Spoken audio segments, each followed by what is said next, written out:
이야기를 사랑하는 여러분, 안녕하세요. 따뜻한 이야기 코너에 오신 것을 환영합니다. 이곳은 진심을 담아 이야기를 들려드리는 공간입니다. 편안한 마음으로 감동과 반전이 가득한 특별한 이야기를 즐겨주세요. 준비되셨다면 좋아요를 눌러주시고 알림 설정도 켜신 뒤 지금부터 이야기를 시작하겠습니다.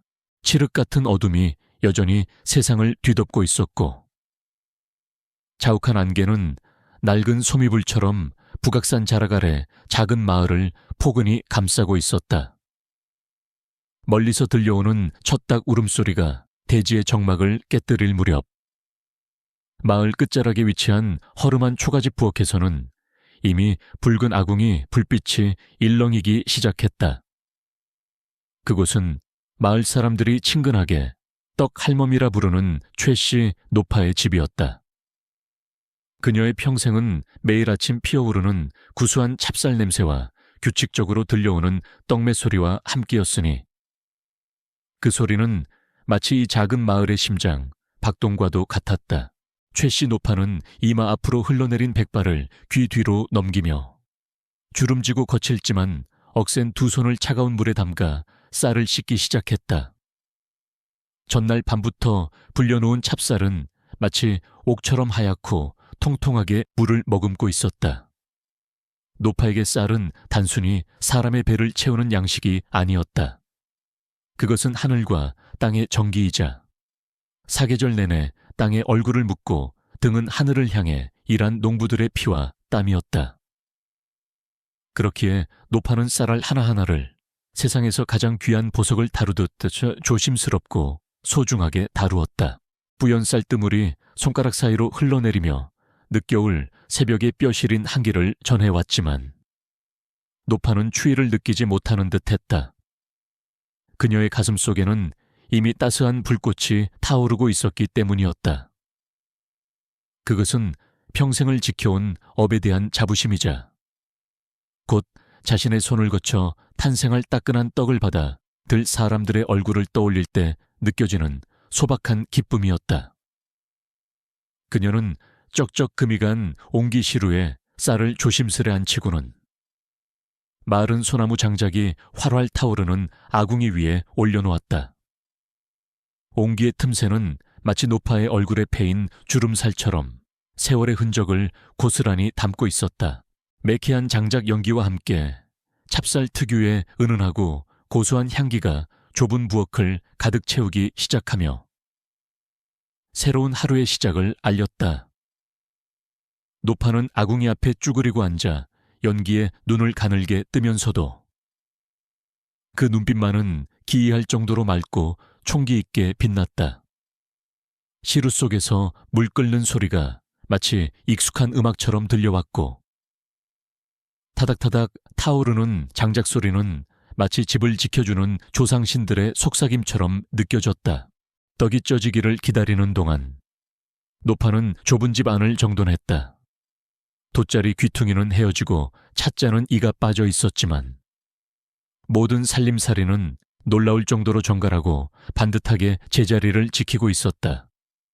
일찍 지아비를 여의고 홀로 아들을 키웠으나 그 아들마저 역병으로 먼저 떠나보낸 모진 세월이었다.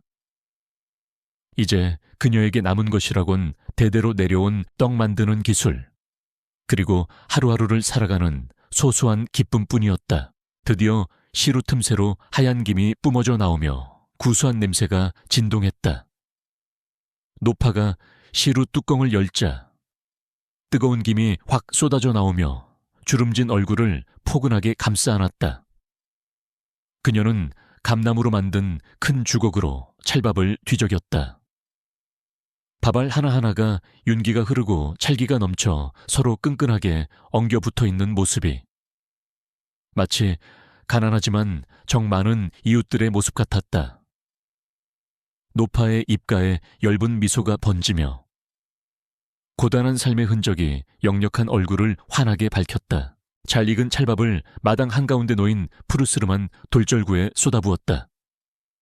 이제부터 가장 고된 작업인 떡매질이 시작될 차례였다. 젊은 장정들도 힘겨워할 일을 노파는 묵묵히 해냈다. 쿵, 덕, 쿵, 덕. 떡매가 절구통에 부딪히는 소리가 고요한 새벽 공기를 가르며 둔탁하고 규칙적으로 울려 퍼졌다. 떡매를 내리칠 때마다 노파의 호흡이 실렸고 그 안에는 떡을 만드는 이의 정성과 혼이 깃들었다.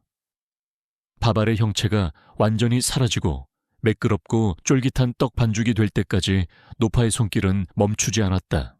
동쪽 산등성이 위로 해가 솟아오르기 시작하자 여린 햇살이 나무십 사이를 뚫고 들어와 마당에 반짝이는 빛 조각들을 흩뿌렸다.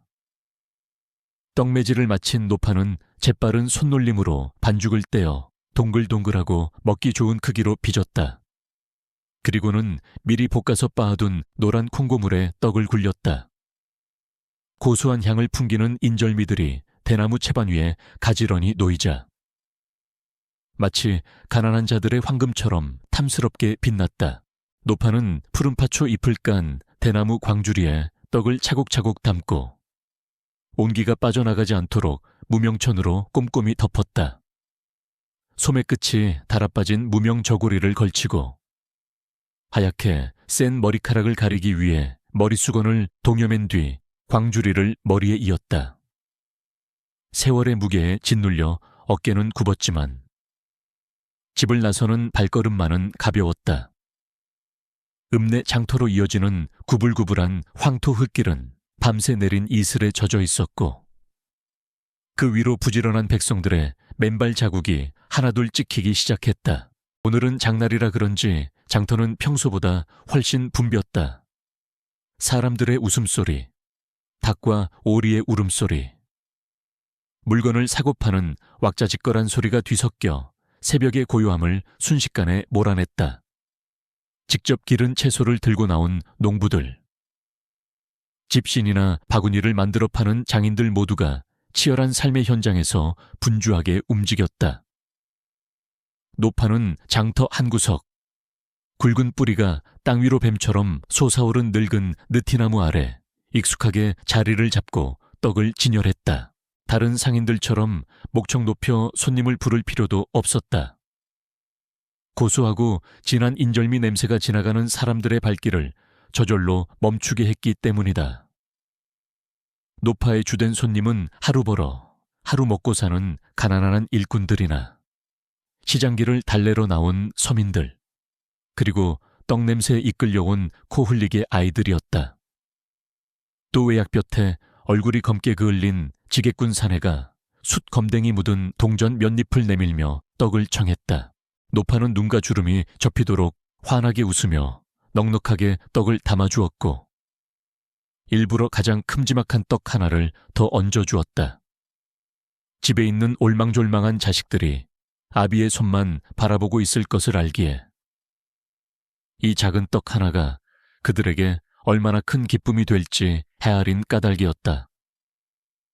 사내는 연신 허리를 굽혀 고마움을 표했고 그의 굳어있던 표정이 펴지며 삶의 고단함이 잠시나마 씻겨 내려가는 듯했다.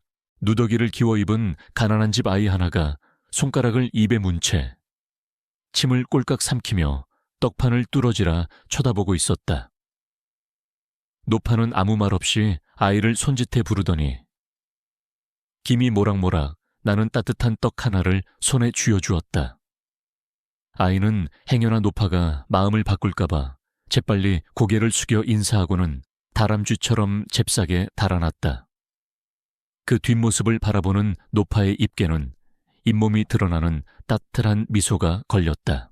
노파에게 떡 장사는 단순히 늙은 몸을 의탁할 돈을 버는 수단이 아니었다.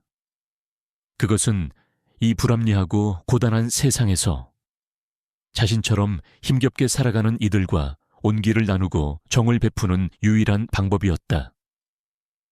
옆자리에서 채소를 파는 이 씨네 며느리도 노파의 넉넉한 인심을 보며 함께 웃었다.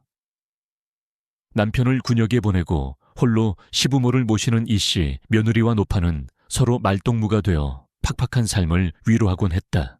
두 여인은 마을의 소소한 소문이나 흉년 걱정, 날로 치솟는 쌀값과 무거워지는 세금 이야기를 나누며 한숨을 내쉬었다. 해가 중천에 떠오르자 장터 위로 황금빛 햇살이 쏟아져 내리며 새벽의 한기를 완전히 몰아냈다. 오가는 사람들의 발길에 흙먼지가 뿌옇게 피어올랐다. 비단 옷을 입은 관리들과 화려한 가마를 탄 양반집 규수들, 위풍당당하게 말을 탄 무관들이 흙바닥에 앉은 백성들을 벌레 보듯 무심하게 내려다보며 지나갔다. 그들은 알지 못했다. 자신들이 누리는 그 모든 풍요가 바로 흙투성이 손으로 땅을 일구는 이 백성들의 피땀에서 나온다는 사실을 말이다. 노파는 그들의 뒷모습을 바라보며 부러움도 원망도 아닌 그저 껍데기뿐인 화려함 속에 갇힌 그들의 얄팍한 영혼을 안타까워하며 조용히 혀를 찰 뿐이었다. 시끌벅적하고 이익을 좇느라 분주한 장터 한복판에서 노파의 떡좌파는 마치 고요한 섬처럼 평화롭고 든든하게 자리를 지키고 있었다. 찹쌀과 콩고물의 소박한 향기는 사람들에게 고향의 품을, 어머니의 손길을, 그리고 잊고 지냈던 소중한 가치들을 떠올리게 했다. 하얗고 쫄깃한 떡 속에는 사람을 귀하게 여기는 노파의 마음이 담겨 있어 각박한 세상살이에 지친 사람들의 언가슴을 녹여주었다. 노파는 느티나무 등걸에 등을 기대고 앉아 흐르는 강물 같은 세상을 지그시 바라보았다. 먼저 떠난 남편과 함께 들판에서 별을 베던 시절, 어린 아들이 아장아장 걷던 모습이 주마등처럼 스쳐 지나갔다. 그리움이 밀려와 코끝이 찡해졌지만 노파는 이내 고개를 저어 눈물을 삼켰다. 죽은 이들을 위해서라도 산 사람은 살아야 했다. 꿋꿋하게, 그리고 부끄럽지 않게. 그녀는 다시 손님을 맞이하며 따뜻한 떡과 함께 넉넉한 웃음을 건넸다. 그녀의 떡은 누군가의 새참이 되고, 누군가의 먼 길 양식이 되고, 또 누군가에게는 부모님께 드릴 귀한 선물이 되어 팔려나갔다. 그때였다. 낡고 색바랜 도포를 입은 한 선비가 노파의 좌판 앞을 서성거리고 있었다. 행색은 초라했으나 맑고 깊은 눈빛에는 알 수 없는 슬픔과 기품이 서려 있었다. 그는 떡을 바라보다가도 주머니를 만지작거리며 차마 말을 꺼내지 못하고 돌아설 듯 머뭇거렸다. 노파의 눈썰미는 단박에 그가 며칠을 굶주렸음을. 그러나 선비의 채통 때문에 구걸조차 못하고 있음을 알아차렸다. 노파는 부드러운 목소리로 선비를 불렀다. 젊은 양반, 잠시 여기 앉아 다리 좀 쉬어가시구려. 그녀는 선비의 대답도 듣지 않고 나무 의자를 내어주더니 숭늉 한 사발과 콩고물이 듬뿍 묻은 인절미 한 접시를 내밀었다. 돈은 됐소. 나중에 과거 급제하여 큰 사람이 되거든 그때 갚으시오. 지금은 그저 이 늙은이의 정기라 생각하고 드시구려. 선비는 잠시 멍하니 노파를 바라보다가 떨리는 손으로 떡을 집어 입에 넣었다. 입안 가득 퍼지는 고소하고 달콤한 맛, 그리고 목구멍으로 넘어가는 따뜻한 숭늉이 얼어붙었던 그의 오장육부를 녹여내렸다.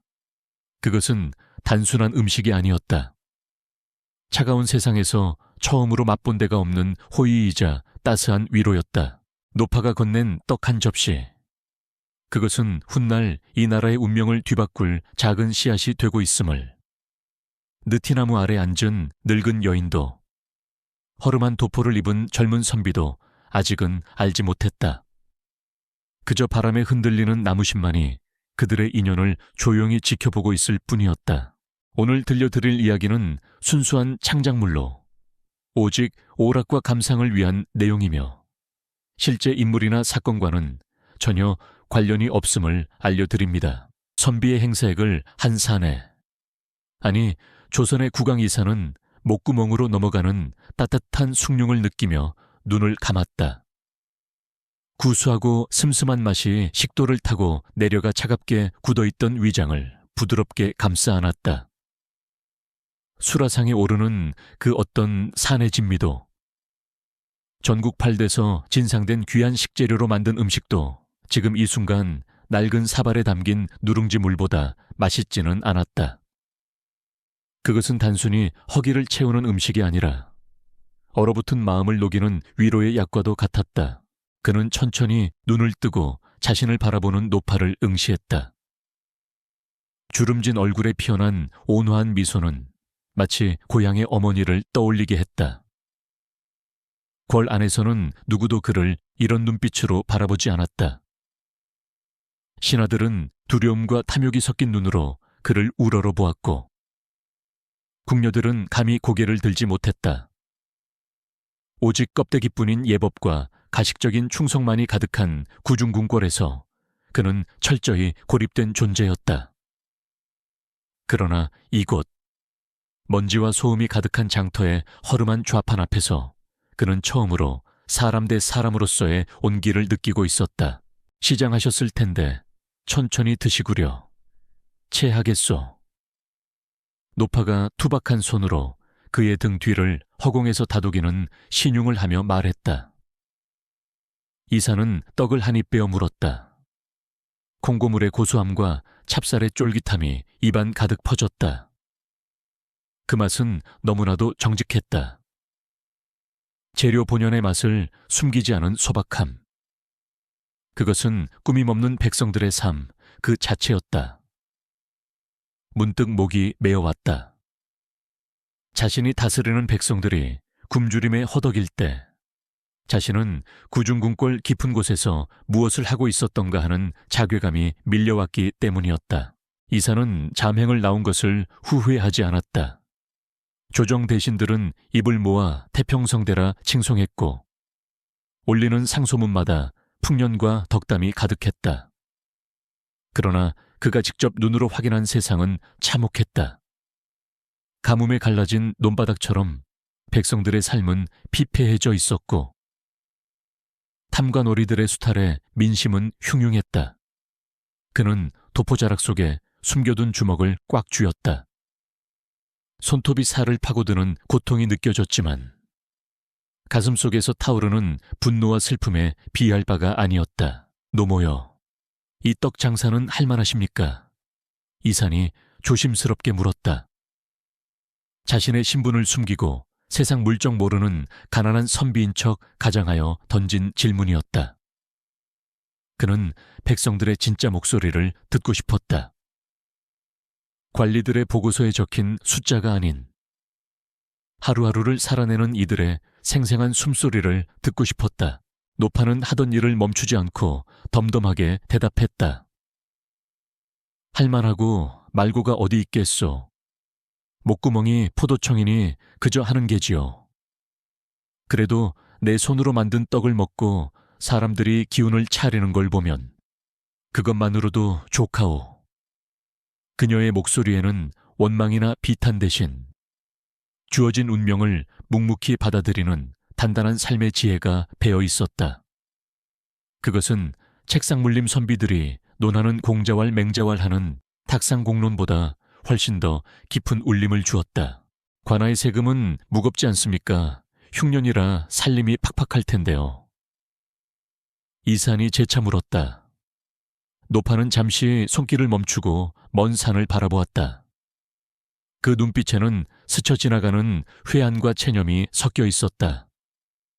나라님도 어쩌지 못하는 게 흉년이라는데 어쩌겠소. 다만 윗물이 맑아야 아랫물이 맑다는 옛말이 틀린 게 하나 없지요.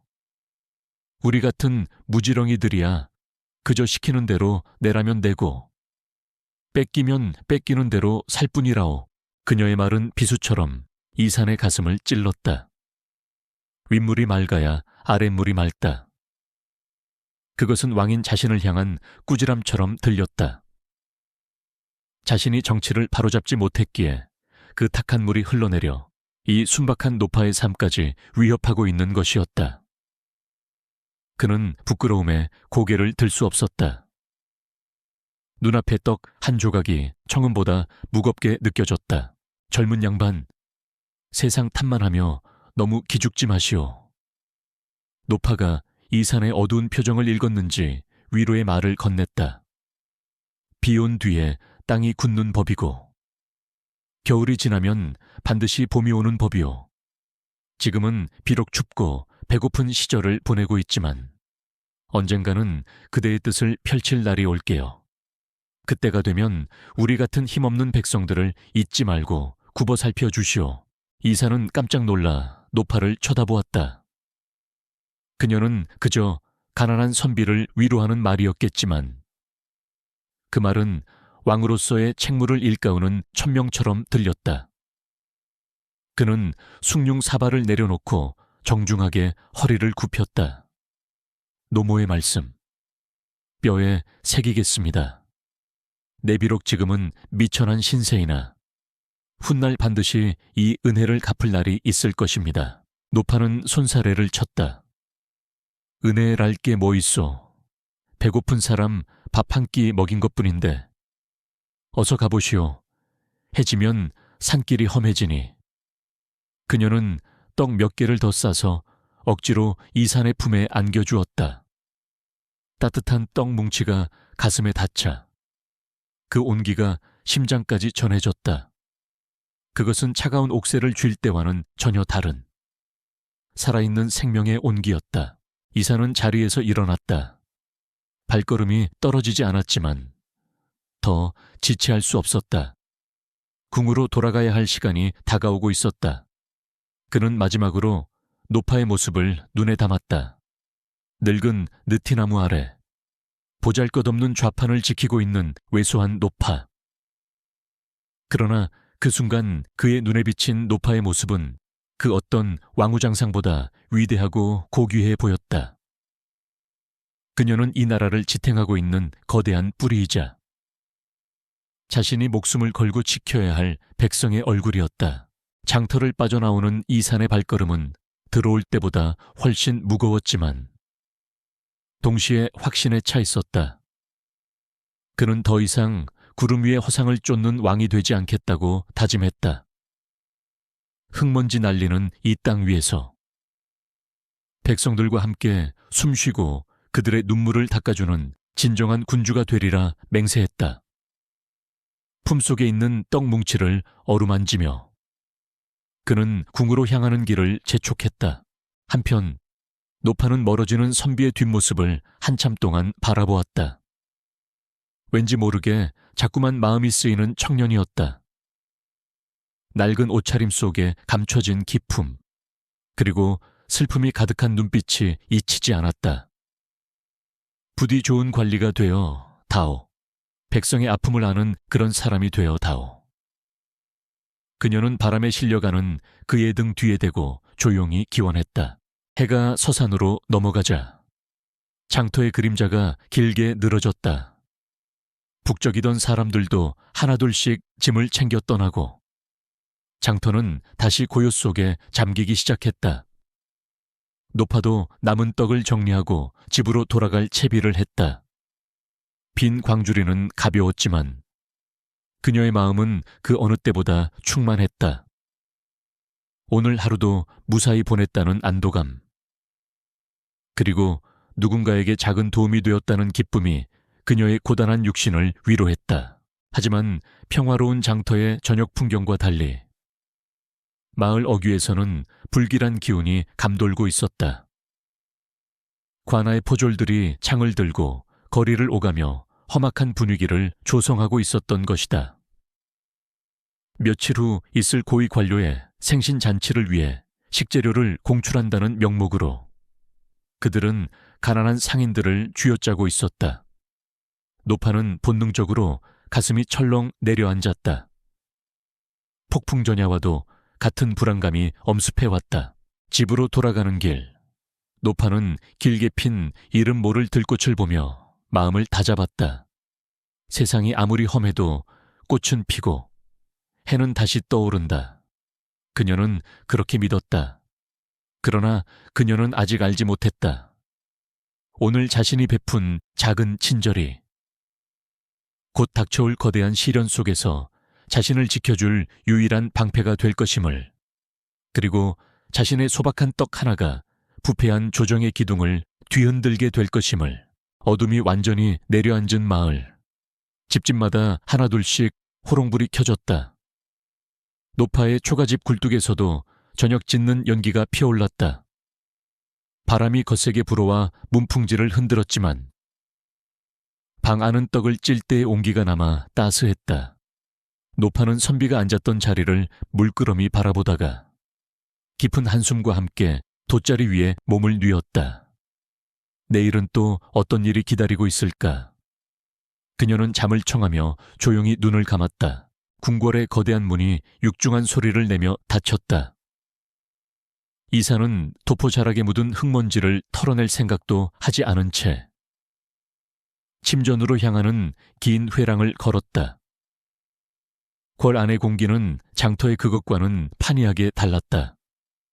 장터의 공기가 땀 냄새와 흙내음, 그리고 사람들의 뜨거운 입김으로 가득 차 있었다면 궁궐의 공기는 차갑고 건조했으며 인위적인 향 냄새로 덮여 있었다. 그 적막함이 오늘따라 유난히 그를 숨막히게 했다. 대전내관이 사색이 된 얼굴로 종종 걸음을 치며 다가왔다. 전하, 어디를 다녀오십니까? 옥체는 보존치 않으셨는지요, 소인? 걱정이 되어 숨이 넘어가는 줄 알았습니다. 내관의 호들갑스러운 목소리가 고요한 회랑을 울렸다. 이사는 대꾸 없이 손을 들어 그를 물리쳤다. 내관의 충심을 모르는 바는 아니었으나 지금 그에게 필요한 것은 안락한 보살핌이 아니라 폐부를 찌르는 차가운 현실에 대한 자각이었다. 침전에 든 이사는 화려한 골룡포로 갈아입는 대신 품속에 소중히 간직해온 무명천 꾸러미를 꺼내 탁자 위에 올려놓았다. 최고급 비단으로 장식된 왕의 탁자 위에 놓인 투박하고 꼬질꼬질한 천 뭉치는 지독히도 어울리지 않는 조합이었다. 그러나 이사는 그 꾸러미를 마치 국세라도 되는 양 조심스럽게 풀어헤쳤다. 그 안에는 식어서 조금 딱딱해진 인절미 몇 조각이 서로 몸을 맞대고 있었다. 그는 떡 한 조각을 집어들었다. 궁중 수라간의 숙수들이 기교를 부려 만든 화려한 떡과는 비교조차 할 수 없는 그저 쌀을 찌고 쳐서 콩고물을 묻힌 투박한 덩어리였다. 하지만 그 안에는 흙의 정직함과 농부의 고단함, 그리고 그 떡을 빚은 노파의 거친 손길이 고스란히 담겨 있었다. 이사는 떡을 입에 넣고 천천히 씹었다. 씹을수록 배어나오는 단맛은 설탕의 단맛이 아니었다. 그것은 땅이 주는 단맛이었고 누군가의 땀방울이 주는 짠맛이었다. 백성에게 밥은 하늘이라 했다.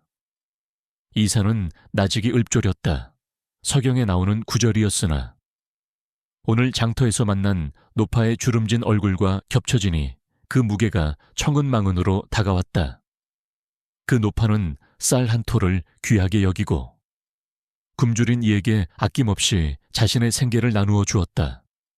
반면 자신을 둘러싼 조정 대신들은 백성의 고열을 짜내어 자신의 뱃속을 채우기에 급급했다. 이산의 시선이 탁자 한 구석에 쌓인 상소문 더미에 머물렀다. 지방 수령들이 올린 보고서들에는 하나같이 성은이 망극하옵니다. 백성들이 평안하옵니다. 라는 미사여구만이 가득했다.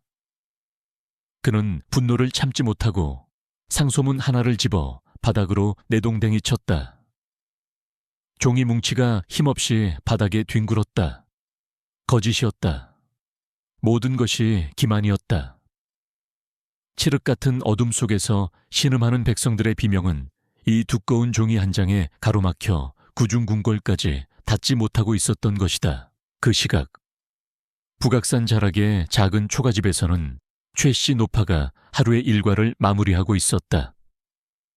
아궁이의 불은 사그라들었고 부엌에는 어둠이 내려앉았다.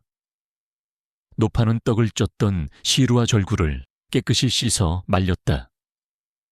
찬물에 손이 트여 갈라진 틈 사이로 쓰라린 통증이 밀려왔지만 그녀는 그 아픔마저도 살아있다는 증거로 여겼다.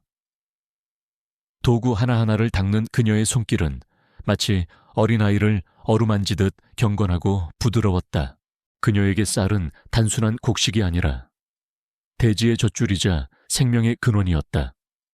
봄에 씨를 뿌리고 여름내 뙤약볕 아래서 김을 메고 가을에 낫질하여 얻어내는 그 모든 과정이 떡 속에 담겨 있었다. 그래서 그녀는 쌀알 하나라도 함부로 버리는 법이 없었다. 밥상에 떨어진 밥풀 하나도 주워 먹는 것이 농부의 수고에 대한 예의라 배웠고 그렇게 평생을 실천하며 살아왔다. 마당으로 나온 노파는 밤하늘을 올려다보았다. 무수히 쏟아지는 별들이 마치 은하수처럼 흐르고 있었다. 오늘 다녀간 그 젊은 선비는 무사히 들어갔을까? 문득 낮에 만난 선비의 얼굴이 떠올랐다. 유난히 맑고 슬픈 눈을 가진 사내. 그의 어깨에 짊어진 짐이 무엇인지는 알 수 없으나 그 무게가 남다르게 느껴졌었다. 노파는 두 손을 모으고 달림을 향해 조용히 빌었다. 그 청년의 앞길에 평탄함이 깃들기를, 그리고 굽은 어깨를 펴고 당당히 살아가기를. 그때 사리문 밖에서 인기척이 들렸다. 이웃에 사는 이씨 며느리였다. 그녀는 잔뜩 겁에 질린 표정으로 주위를 두리번거리며 마당으로 들어섰다. 할머니, 아직 안 주무셨어요. 이씨 며느리의 목소리가 파르르 떨리고 있었다. 평소에 활기찬 모습은 온데간데 없고 마치 귀신이라도 본 듯한 얼굴이었다. 아직 초저녁인데 잠이 올 리가 있나. 헌데 자네 안색이 왜 그리 창백한가. 무슨 일이라도 생긴 게야. 노파가 걱정스런 말투로 물었다. 이씨 며느리는 노파의 손을 덥석 잡았다. 그녀의 손은 얼음장처럼 차가웠다. 할머니, 소문 들으셨어요. 내일 관에서 들이닥친다네요. 이번에 새로 부임한 형암대감의 생신 잔치 때문에 공물을 걷는다고요. 노파의 미간이 찌푸려졌다. 공물이라니 가을 추수가 끝난 지가 언제인데 또 공물을 걷는단 말인가. 관아의 곳간이 비었을 리도 없을 터인데. 그녀의 목소리에 당혹감이 서렸다. 이미 지난 가을, 흉년임에도 불구하고 관에서는 정해진 세금보다 더 많은 쌀을 걷어갔었다. 마을 사람들은 겨울을 나기 위해 남겨둔 씨앗 곡식까지 내놓아야 했고 그 때문에 많은 이들이 초근 목피로 연명하고 있는 실정이었다. 이번에는 쌀뿐만이 아니래요. 떡이며 술이며 잔치에 쓸 음식까지 마을별로 할당량을 정해서 내놓으라고 했답니다. 만약 내놓지 않으면 곤장을 치고 옥에 가두겠다고 으름장을 놓았대요. 이씨 며느리는 금방이라도 울음을 터뜨릴 것 같았다. 그녀의 집은 이미 쌀독이 바닥난 지 오래였다. 병든 시부모님 약값 대기도 빠듯한 형편에 관아의 횡포는 마른 하늘에 날벼락이나 다름없었다. 노파는 잡고 있던 이씨 며느리의 손을 꼭 쥐어주었다. 주름지고 거친 손이었지만 그 안에서 전해지는 온기는 든든했다. 걱정 말게. 하늘이 무너져도 솟아날 구멍은 있는 법이야. 관아놈들이 아무리 늑대 같아도 설마 사람을 잡아먹기야 하겠나. 내일 내가 나서서 사정해 볼 테니 자네는 일단 가서 시부모님 진지나 챙겨드리게. 이씨 며느리를 돌려보낸 후 노파는 마루에 걸터앉아 깊은 한숨을 내쉬었다. 그녀의 입에서 나온 하얀 입김이 허공으로 흩어졌다. 말은 그렇게 했지만 노파의 마음 또한 편치 않았다. 그녀가 평생을 겪어온 바로는 굶주린 늑대보다 더 무서운 것이 탐욕에 눈이 먼 관리들이었다. 늑대는 배가 부르면 사냥을 멈추지만 탐관오리의 욕심은 밑 빠진 독과 같아서 채워도 끝이 없었다. 노파는 부엌으로 다시 들어갔다. 광주리에 남은 찹쌀을 확인했다. 내일 장에 내다 팔 떡을 만들 쌀이었다. 이것마저 빼앗기면 당장 끼니를 걱정해야 할 판이었다. 그러나 그녀가 걱정하는 것은 자신의 끼니가 아니었다. 이 쌀이 사라지면 내일 아침 자신을 기다릴 굶주린 아이들과 지객꾼들에게 줄 떡을 만들 수 없게 된다는 사실이 그녀를 더 아프게 했다. 그녀는 쌀독을 어루만지며 중얼거렸다. 흙에서 나고 흙으로 돌아가는 것이 순리거늘. 어찌하여 사람들은 흙의 마음을 잊고 재물만 좇는 것인가.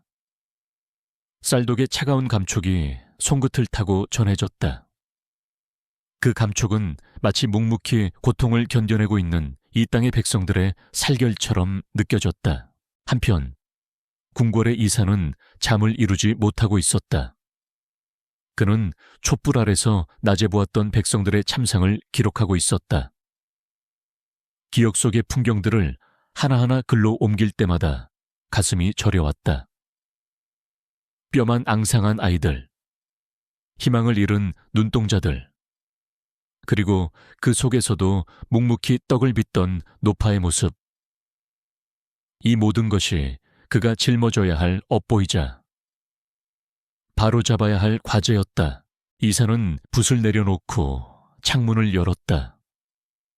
밤하늘에는 장터의 노파가 바라보았을 것과 똑같은 달이 떠 있었다. 달빛은 궁궐의 기와지붕 위에도, 초가집의 지푸라기 지붕 위에도 공평하게 쏟아져 내렸다. 과인은 더 이상 눈먼 왕이 되지 않을 것이다. 그는 달을 향해 맹세했다. 그의 눈빛은 아까의 분노를 넘어 이제는 서리빨 같은 결기로 번뜩이고 있었다. 밤은 깊어가고 세상은 고요했지만 그것은 폭풍이 몰아치기 전에 위태로운 고요함이었다.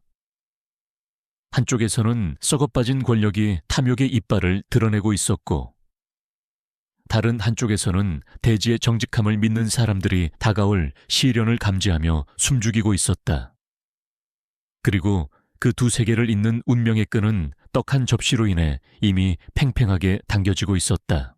새벽의 여명이 채 거치기도 전, 평화롭던 마을의 정적은 날카로운 고함과 발길질 소리에 산산이 조각났다. 닭 울음소리 대신 들려온 것은 관아포졸들의 거친 호령소리와 겁에 질린 백성들의 비명이었다. 마치 굶주린 승냥이 떼가 양우리를 덮치듯 붉은 옷을 입은 포졸들이 흙먼지를 일으키며 마을 어귀로 들이닥쳤다. 그들의 허리춤에 매달린 육모방망이가 위협적으로 춤을 추었고, 백성들은 공포에 질려 집 안으로 숨어들거나 길바닥에 주저앉아 벌벌 떨었다. 최씨 노파는 부엌에서 떡을 찌려다 말고 밖에서 들려오는 소란의 굳은 표정으로 마당으로 나갔다.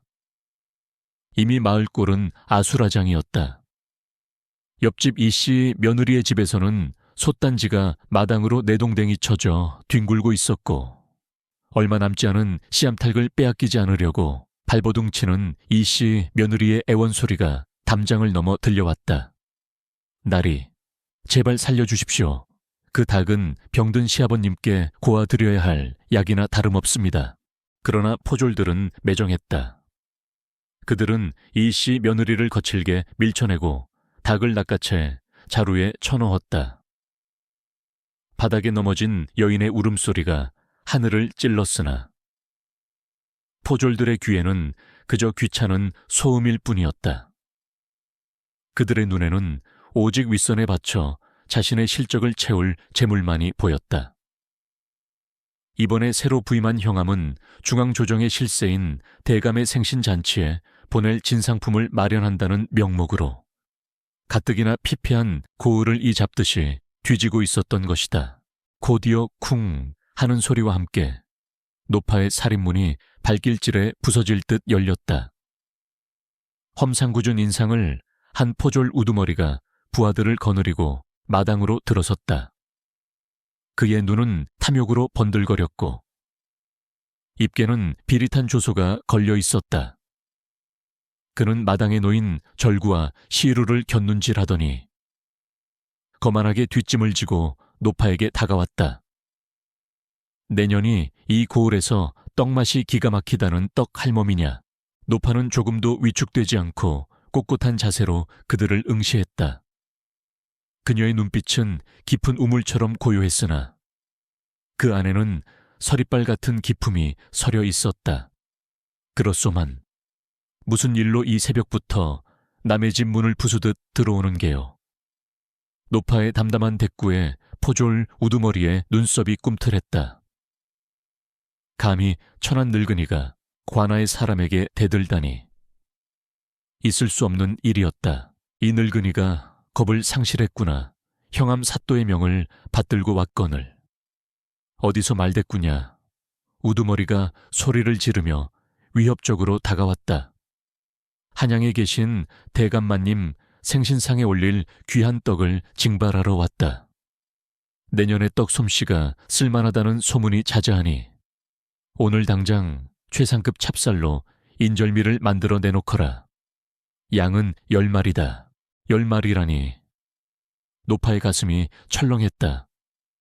10말은 이 작은 떡집에서 한 달을 꼬박 팔아야 만들 수 있는 엄청난 양이었다. 게다가 당장 오늘 내놓으라니. 이것은 불가능한 요구였다. 아니, 애초에 돈을 주겠다는 말은 한마디도 없었다. 그저 내놓으라는 날강도 같은 신보였다. 나리, 우리 집에 쌀이 어디 있다고 10말을 내놓으라 하시오. 보시다시피 하루 벌어 하루 먹고 사는 형편이오. 며칠 전에도 세금으로 쌀을 다 퍼가지 않았소. 잔말 말고 내놓으라면 내놓을 것이지. 웬 혓바닥이 이리 길어. 우두머리는 노파의 말을 묵살하고 부하들에게 눈짓했다. 이 늙은이가 숨겨둔 쌀이 분명 있을 게다. 샅샅이 뒤져라 쌀 한 톨이라도 나오면 죄다 압수하고 항아리란 항아리는 모조리 깨버려. 그의 말이 떨어지기가 무섭게 졸개들이 부엌과 방으로 우르르 몰려 들어갔다. 안 돼. 그것만은 안 돼. 노파가 처음으로 다급한 목소리를 내며 부엌으로 달려갔다. 그곳에는 내일 장에내다 팔떡을 만들 찹쌀 한 마리 옹기 속에 담겨 있었다. 그것은 그녀의 전 재산이자 마을에 굶주린 아이들과 지게꾼들에게 나누어 줄 생명줄이었다. 노파는 쌀독을 온몸으로 끌어안고 버텼다. 이건 안 더. 이 쌀을 가져가면 우리 식구는 다 굶어 죽소. 그러나 젊은 장정들의 힘을 당해낼 수는 없었다. 포졸 하나가 노파의 어깨를 거칠게 잡아당겨 바닥으로 내동댕이 쳤다. 노파는 힘없이 흙바닥에 쓰러졌고 무릎이 까져 피가 배어 나왔다. 하지만 육신의 고통보다 더 아픈 것은 쌀독을 낚아채가는 저들의 뻔뻔한 뒷모습을 지켜봐야만 하는 무력감이었다. 쌀독이 들려 나가는 순간 노파의 가슴 한 구석도 뜯겨 나가는 듯했다. 이보시오. 나리들 당신들에게도 부모가 있고 자식이 있을 터인데 어찌 이리 매정할 수 있어. 노파가 피 맺힌 목소리로 외쳤다. 백성의 고열을 짜내어 윗분들 배를 채우면 그 떡이 목구멍으로 넘어가겠소. 하늘이 무섭지도 않소. 그녀의 일갈은 마당의 공기를 얼어붙게 할 만큼 서늘하고 준엄했다. 잠시 멈칫하던 우두머리가 되려 화를 내며 곤봉을 치켜들었다. 이 늙은이가 죽고 싶어 환장을 했나. 감히 관아의 일에 토를 달아 여봐라. 이 늙은이를 당장 끌어내 곤장을 쳐라. 분위기가 험악해지자 담장 너머에서 지켜보던 마을 사람들이 웅성거렸다. 하지만 누구 하나 선뜻 나서지 못했다. 나섰다가는 자신들도 어떤 화를 입을지 모르는 공포의 시대였기 때문이다. 그때였다. 그만두시오. 이씨 며느리가 울먹이며 뛰쳐나와 노파 앞을 막아섰다. 할머니는 잘못이 없습니다. 제발 용서해 주십시오. 시키는 대로 떡을 빚어 올리겠습니다. 그러니 제발 때리지는 말아 주십시오. 그녀는 바닥에 이마를 찌으며 애원했다. 뒤이어 숨어있던 아이들도 하나둘씩 나와 노파의 주위를 둘러싸고 울음을 터뜨렸다. 우리 할머니 때리지 마세요. 고사리 같은 손으로 노파를 지키려 하는 아이들의 모습에 포졸들도 차마 매질을 시작하지 못하고 주춤거렸다. 아무리 피도 눈물도 없는 그들이라지만 어린아이들과 늙은 노파를 집단으로 구타하는 것은 양심에 걸렸던 모양이었다. 우두머리는 바닥에 침을 퇴뱉으며 곤봉을 거두었다. 운 좋은 줄 알아라. 내 바빠서 이번만 봐주는 것이다. 그는 쌀독을 챙긴 부하들을 독촉했다. 이 쌀로 당장 관하로 가서 떡을 빚게 할 것이다. 내년 솜씨가 좋다 하니 직접 와서 만들거라. 만약 맛이 없거나 정성이 부족하면 그때는 정말 경을 칠 줄 알아라. 그들은 폭풍처럼 들이닥쳤다가 썰물처럼 빠져나갔다. 남겨진 것은 부서진 살인문과 엉망이 된 살림살이, 그리고 멍하니 앉아있는 사람들의 한숨뿐이었다. 노파는 부축을 받아 힘겹게 몸을 일으켰다. 흙투성이가 된 옷을 털어내며 그녀는 주변을 둘러보았다.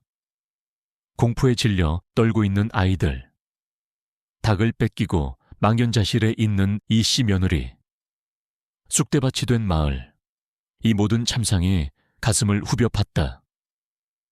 그러나 노파는 울지 않았다. 오히려 그녀의 눈빛은 더욱 깊고 단단해졌다. 이것이 힘없는 백성의 삶이라면 피하지 않고 견뎌내는 수밖에 없었다. 다들 괜찮으냐? 노파는 자신의 상처보다 아이들을 먼저 살폈다. 아이들의 머리를 쓰다듬는 그녀의 손길은 여전히 따뜻했다. 무서워할 것 없다. 저들은 껍데기만 요란할 뿐. 속은 비어있는 허수아비들이다. 진짜 강한 것은 비바람에도 꺾이지 않는 잡초 같은 우리네 목숨이다. 그녀는 부서진 빗자루를 찾아들고 마당을 쓸기 시작했다. 묵묵히. 마치 아무 일도 없었던 것처럼.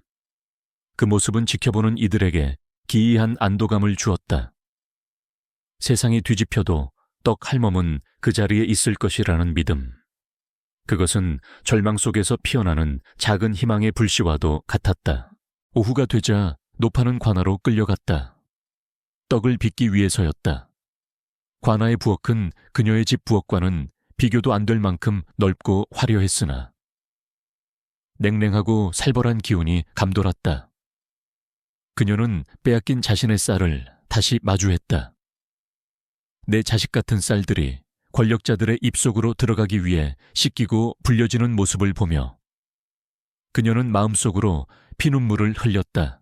그래, 맛있게 만들어주마. 세상에서 제일 맛있는 떡을 만들어주마. 노파는 떡매를 잡았다. 쿵, 떡, 쿵, 떡. 그녀의 떡매질 소리가 관아의 담장을 넘어 울려 퍼졌다. 그것은 단순한 떡 만드는 소리가 아니었다. 억울하게 빼앗긴 백성들의 분노, 짓밟힌 사람들의 한 HN, 그리고 그럼에도 불구하고 살아가야 하는 끈질긴 생명력을 떡 반죽 속에 꾹꾹 눌러 담는 의식이었다. 이 떡은 곧 한양으로 올라갈 것이다. 비단으로 감싸져 고관대작들의 화려한 잔치상 위에 놓일 것이다. 그들은 떡의 쫄깃함과 고소함에 감탄하며 술잔을 기울이겠지만 그 속에 담긴 민초들의 눈물 맛은 결코 알지 못할 것이다. 아니, 어쩌면 단 한 사람. 어제 다녀간 그 눈 맑은 선비만은 이 떡에서 짠맛을 느낄지도 모른다고 노파는 막연하게 생각했다. 해질 무렵 떡 만들기는 끝이 났다. 수십 개의 상자에 담긴 인절미는 보기에도 탐스러웠다. 형암은 만족스러운 듯 수염을 쓰다듬으며 노파에게 동전 한 푼 주지 않고 쫓아냈다. 빈손으로 터덜터덜 집으로 돌아오는 길. 노파의 그림자가 길게 늘어졌다. 어둠이 짙게 깔린 마을은 죽은 듯이 고요했다. 노파는 텅 빈 쌀독 앞에 앉아 멍하니 허공을 응시했다. 내일 장사할 미천도, 당장 저녁을 지을 쌀도 없었다. 하지만 그녀는 주저앉아 통곡하는 대신 부엌 구석에 떨어진 콩고물 가루를 손가락으로 찍어 입에 넣었다. 씁쓸하면서도 고소한 맛. 살아야지. 살아서 이 모진 세월이 어떻게 변하는지 두 눈 똑똑히 뜨고 지켜봐야지. 어둠 속에서 노파의 눈이 형형하게 빛났다. 그것은 단순히 떡을 파는 노파의 눈이 아니었다. 시대를 관통하며 고통을 지혜로 승화시킨 대지의 어머니가 보여주는 강인한 생명력 그 자체였다. 밤바람에 실려오는 풀벌레 소리가 그녀의 독백에 화답하듯 구슬프게 울어댔다. 마을 위로, 아니 조선의 모든 산하 위로 무겁고 짙은 어둠이 덮쳐오고 있었다. 한양의 밤은 화려했다. 경복궁 근정전의 처마 끝에는 수백 개의 청사초롱이 매달려 대낮처럼 환한 빛을 뿜어내고 있었고 그 불빛은 밤하늘의 별들마저 무색하게 만들었다. 왕의 황웅을 축하하고 태평성대를 기원하는 연회가 열리고 있었기 때문이다. 궁중 악공들이 연주하는 아악이 장중하게 울려 퍼지는 가운데 비단 옷을 입은 무희들이 꽃처럼 춤을 추었다. 그러나 용상에 앉은 이산의 표정은 그 화려한 풍경과는 대조적으로 차갑게 굳어 있었다. 그의 눈앞에는 전국 8대서 올라온 산의 진미가 가득 차려진 수라상이 놓여 있었다. 기름진 고기, 싱싱한 전복, 귀한 버섯 요리들이 금색 그릇에 담겨 윤기를 뽐내고 있었지만 이산에게는 그 음식들이 전혀 먹음직스러워 보이지 않았다. 오히려 그 풍성함이 거북스럽게 느껴졌다. 그의 뇌리에는 여전히 장터의 흙먼지 속에 쭈그리고 앉아 숭늉을 마시던 기억이 선명하게 남아있었기 때문이다. 이산은 젓가락을 들었다가 이내 내려놓았다. 입안이 까끌까끌하여 도무지 음식이 넘어갈 것 같지 않았다. 그는 솜의 자락 속에 깊이 감춰두었던 무명천 꾸러미를 만지작거렸다. 장터 노파가 쥐어준 그 떡 뭉치였다. 궁으로 돌아오는 길에 이미 식어버려 딱딱해졌을 테지만 이산에게는 눈앞의 화려한 수라상보다 그 투박한 떡 뭉치가 더 귀하고 값지게 느껴졌다. 전하, 옥체에 무슨 문제라도 있으신지요? 술의 손도 대지 않으시니 신첩의 마음이 타들어가는 듯하옵니다. 옆자리에 앉은 중전이 걱정스러운 눈빛으로 물었다. 이산은 쓴웃음을 지으며 고개를 저었다. 아니요. 중전, 그저 속이 조금 불편할 뿐이요. 신경 쓰지 말고 드시오. 그는 중전을 안심시켰으나 마음속의 응어리는 풀리지 않았다. 그는 화려한 연회장 한 구석에 앉아 호의호식하며 웃고 떠드는 대신들을 차가운 눈으로 응시했다. 그들은 백성들의 어버이를 자처하는 왕 앞에서는 충신인 척 머리를 조아리지만 뒤돌아서면 백성들의 고열을 짜내어 자신들의 뱃속을 채우는 탐욕스러운 무리였다. 그들의 웃음소리가 이산의 귀에는 백성들의 비명을 덮어버리는 소음처럼 들렸다. 다음 날 아침 편전에서 조회가 열렸다. 이산은 밤새 한숨도 자지 못한 채 피로한 기색으로 용상에 올랐다. 붉은 관복을 입은 대신들이 도열해 있었고 그 중에는 어제 연회에서 가장 크게 웃었던 호조 판서도 있었다. 이산은 무거운 침묵을 깨고 입을 열었다. 경들은 들으라. 과인이 듣자 하니 최근 흉년으로 인해 백성들의 삶이 도탄에 빠졌다고 한다. 이에 대한 대책은 세우고 있는가? 호조 판서가 앞으로 나서며 읍소했다. 전하, 그것은 한간에 떠도는 유언비어일 뿐이옵니다. 비록 비가 적게 오기는 하였으나 각 지방에서 올라오는 보고에 따르면 풍년은 아니더라도 백성들이 굶주릴 정도는 아니라고 하옵니다. 또한 세금 징수도 원활하게 이루어지고 있으니 너무 심려치 마시옵소서. 그의 목소리는 당당했고 눈 하나 깜짝하지 않고 거짓을 고하고 있었다. 이산은 주먹을 꽉 쥐었다. 자신이 직접 눈으로 본 참상을 저들은 종이 몇 장으로 덮으려 하고 있었다. 유언비어라. 그렇다면 과인이 어제 본 그 굶주린 백성들은 모두 헛개비란 말인가? 이산이 낮게 으르렁거렸다. 그러나 대신들은 서로 눈짓을 교환하며 능청스럽게 대처했다. 전하께서 혹여궁 밖에 불순한 무리에게 속으신 것은 아닌지 염려되옵니다. 그때 내관이 들어와 지방에서 올라온 진상품을 구했다. 전하, 경기도 인근 고을 형암이 보낸 진상품이 도착하였사옵니다. 내관들이 들고 들어온 것은 화려한 자개 상자였다. 상자 뚜껑이 열리자 그 안에는 윤기가 흐르는 하얀 인절미가 가득 담겨 있었다. 어제 장터에서 노파가 만들던 떡과 비슷했지만 훨씬 더 정갈하고 고급스러워 보였다. 호조 판서가 기회를 놓치지 않고 말했다. 보시옵소서. 전하, 백성들이 이토록 훌륭한 떡을 빚어 진상할 정도이니 그들의 살림살이가 넉넉하다는 증거 아니겠사옵니까? 굶주린 백성이 어찌 귀한 찹쌀로 이런 떡을 만들 수 있겠사옵니까? 대신들은 입을 모아 호조 판서의 말에 동조하며 태평성대를 칭송하기 시작했다. 이사는 그 떡을 바라보았다. 겉보기에는 완벽해 보이는 그 떡에서 그는 알 수 없는 비릿함을 느꼈다. 그것은 떡의 냄새가 아니었다. 억지로 쥐어짜낸 백성들의 눈물 냄새였고 공포에 질려 떨며 떡을 빚었을 누군가의 한숨 냄새였다. 그는 직감적으로 알 수 있었다. 이 떡은 자발적인 진상품이 아니라 약탈의 결과물이라는 것을. 이 떡의 맛을 한번 보자. 이사는 내관이 건네는 은수저를 마다하고 맨손으로 떡 하나를 집어들었다. 차가운 떡의 감촉이 손끝에 닿았다. 그는 떡을 입에 넣고 천천히 씹었다. 쫄깃하고 고소한 맛. 그것은 분명 어제 장터에서 맛보았던 그 노파의 솜씨와 흡사했다. 아니, 더 정확히 말하면 그 노파의 손맛이었다. 이 나라에서 이런 맛을 낼 수 있는 사람은 흔치 않았다. 순간 이산의 가슴 속에서 뜨거운 분노가 치밀어 올랐다.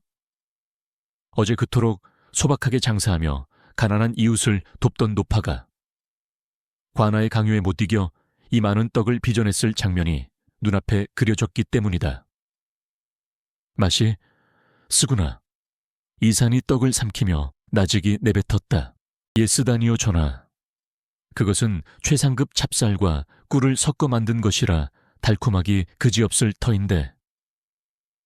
호조 판서가 당황하여 물었다. 이산은 싸늘한 눈빛으로 그를 쏘아보았다. 내 입에는 백성들의 피눈물 맛이 나서 쓰디쓰다. 경들의 입에는 이 떡이 달기만 한가 보. 편전 안에 서늘한 침묵이 감돌았다. 대신들은 왕의 갑작스러운 진노에 당황하여 고개를 숙였지만 그들의 표정에는 반성보다는 불만과 의아함이 서려 있었다. 그들은 왕이 왜 사소한 떡 조각 하나에 이토록 예민하게 반응하는지 이해하지 못했다. 그들에게 백성은 그저 숫자에 불과했고 진상품은 당연한 권리였기 때문이다. 이사는 자리에서 벌떡 일어났다. 더 이상 그들의 가증스러운 얼굴을 마주하고 싶지 않았다. 오늘 조회를 파한다. 모두 물러가라. 그는 골룡포 자락을 휘날리며 편전을 빠져나갔다. 뒤에서 대신들이 전하, 통촉하여 주시옵소서 라고 외치는 소리가 들렸지만 그는 뒤를 돌아보지 않았다. 침전으로 돌아온 이사는 창가에 서서 궁궐의 높은 담장을 바라보았다. 담장 너머에는 자신의 백성들이 살고 있었다. 하지만 이 높은 담장은 왕을 보호하는 것이 아니라 왕과 백성 사이를 가로막고 눈과 귀를 가리는 감옥과도 같았다. 그는 무력감에 휩싸였다. 왕이라는 자리가 이토록 외롭고 무거운 자리였던가. 그는 다시 책상 위에 놓인 노파의 떡꾸러미를 펼쳤다. 말라 비틀어진 떡 한 조각. 그것은 거짓으로 점철된 궁궐 안에서 유일하게 진실을 말해주는 증거였다. 내 말이 그들에게 닿지 않는다면 진실을 말해줄 다른 입이 필요하다. 이사는 혼잣말처럼 중얼거렸다. 그의 머릿속에 한 가지 생각이 스쳐 지나갔다. 조정 대신들의 거짓 논리를 깨부수고 그들의 가면을 벗겨내기 위해서는 충격적인 진실이 필요했다. 그리고 그 진실은 왕인 자신의 입이 아니라 가장 밑바닥에서 고통받는 백성의 입을 통해 나와야만 했다. 그래야만 그 위선적인 대신들도 할 말을 잃을 것이기 때문이었다. 내관을 들라 하라. 이산의 목소리에는 단호한 결의가 차 있었다. 잠시 후 상선 내관이 조심스럽게 방으로 들어와 엎드렸다. 부르셨사옵니까? 전하. 이사는 그에게 다가가 낮은 목소리로 명을 내렸다. 이것은 누구도 예상치 못한 파격을 넘어선 위험한 도박이 될 수도 있는 명령이었다. 지금 당장 별감들을 풀어 경기도 인근에 그 장터로 가라. 그곳에 가면 느티나무 아래서 떡을 파는 노파가 있을 것이다. 이산의 눈빛이 형형하게 빛났다. 그 노파를 정중히 모셔오너라. 단, 죄인을 압송하듯 하지 말고 귀한 손님을 모시듯 가마를 태워 모셔와야 한다. 상선 내관은 자신의 귀를 의심했다. 천한떡 장사 노파를 궁으로 그것도 가마를 태워 모셔오라니 전례가 없는 일이었다. 전하, 하오나 궁궐의 법도가 엄격한데 천한 신분의 여인을 드리는 것은 내관이 머뭇거리며 간언하려 했다. 네 명이다. 이산이 말을 잘랐다. 법도보다 중요한 것이 백성의 목소리다. 그 노파야말로 지금 이 나라에서 과인에게 가장 필요한 스승이니라. 토 달지 말고 당장 시행하라. 왕의 섯을 퍼런 명령에 내관은 더 이상 반론하지 못하고 뒷걸음질쳐 물러났다. 다시 홀로 남은 이사는 가슴속에 떡꾸러미를 움켜쥐었다. 그는 도박을 걸었다. 그 순박한 노파가 지닌 진심이 이 썩어빠진 조정의 기둥을 흔들 수 있을 것이라는 믿음 하나에 모든 것을 걸었다. 할멈, 부디 나를 도와주시오. 당신의 그 작은 떡이 이 나라를 구할 수 있음을 보여주시오. 밤바람이 창문을 통해 들어와 촛불을 흔들었다. 그림자가 일렁이며 벽면에 거대한 용의 형상을 만들어냈다. 이사는 흔들리는 촛불을 바라보며 깊은 생각에 잠겼다. 내일이면 노파가 궁에 도착할 것이다. 과연 그녀는 이 화려하고 위압적인 궁궐에서 그 거만한 대신들 앞에서 기죽지 않고 자신의 목소리를 낼 수 있을까? 하지만 이사는 기억하고 있었다. 포졸들이 들이닥칠 것이라는 소문에도 흔들리지 않던 그녀의 눈빛을, 가난하지만 비굴하지 않았던 그 당당함을 그는 믿기로 했다. 흙에서 자란 뿌리는 화초보다 강하다는 것을, 그리고 진실의 힘은 그 어떤 권력보다 날카롭다는 것을 궁궐의 밤은 깊어가고 역사의 수레바퀴는 조용히 그러나 확실하게 궤도를 바꾸기 시작했다.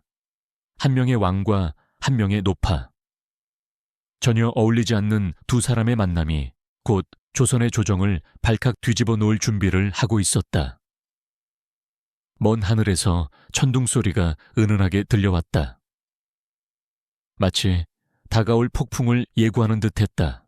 폭풍이 휩쓸고 지나간 듯한 소란이 며칠 지나지 않은 어느 날 오후였다.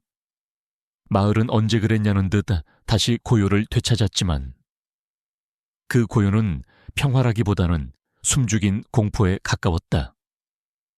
사람들은 관아 쪽을 쳐다보는 것조차 두려워하며 각자의 일터에서 묵묵히 몸을 놀릴 뿐이었다. 그때 마을 어귀의 흙길 저편에서 뿌연 먼지 구름이 피어오르기 시작했다. 말발굽 소리가 땅을 울리며 점점 가까워지자 밭에서 김을 매던 아낙네들이 허리를 펴고 불안한 눈빛으로 그곳을 응시했다. 또 관아 놈들이 오는 건가? 이번엔 또 멋을 뺏으려고. 이웃집 이씨 며느리가 사색이 되어 외쳤다. 그러나 이번 행렬은 지난번의 포졸들과는 분위기가 사뭇 달랐다. 거친 고함이나 난폭한 행동 대신 절도 있고 위험 있는 기운이 감돌았다. 앞장선 기수들은 화려한 깃발을 들었고 그 뒤를 따르는 호위무사들은 날카로운 눈매로 주변을 경계하고 있었다. 그리고 그 행렬의 중심에는 으리으리한 가마 한 채가 위용을 뽐내며 들어오고 있었다. 마을 사람들은 기겁하여 길게 납작 엎드렸다. 평생 농사만 짓고 살아온 그들에게 그런 화려한 행렬은 난생 처음 보는 광경이었다. 아이고, 한양에서 높은 분이 내려오신 모양이야. 우리 마을에 무슨 병고가 생긴 게 분명해. 웅성거리는 소리 속에 두려움이 전염병처럼 번져나갔다. 행렬은 마을을 가로질러 정확히 최씨 노파의 허름한 초가집 앞에서 멈춰 섰다. 부엌에서 콩을 삶고 있던 노파는 밖이 소란스러워지자 천천히 걸어 나왔다. 그녀의 눈에 비친 광경은 비현실적이었다. 자신의 다 쓰러져가는 오두막 앞에 비단 옷을 입은 관리들과 무사들이 도열해 있었기 때문이다. 행렬을 이끌던 상선내관이 말에서 내려 높아 앞으로 다가왔다. 그는 각근을 고쳐매고 정중하게 허리를 굽혔다. 이곳이 떡을 빚는 최 씨의 댁이 맞습니까? 노파는 당황하지 않고 덤덤하게 고개를 끄덕였다. 그렇소만. 뉘신지요. 내관은 품에서 붉은색 두루마리를 꺼내 들었다. 어명이요 주상 전하께서 떡을 빚는 초의 씨를 입궐하라 명하셨습니다.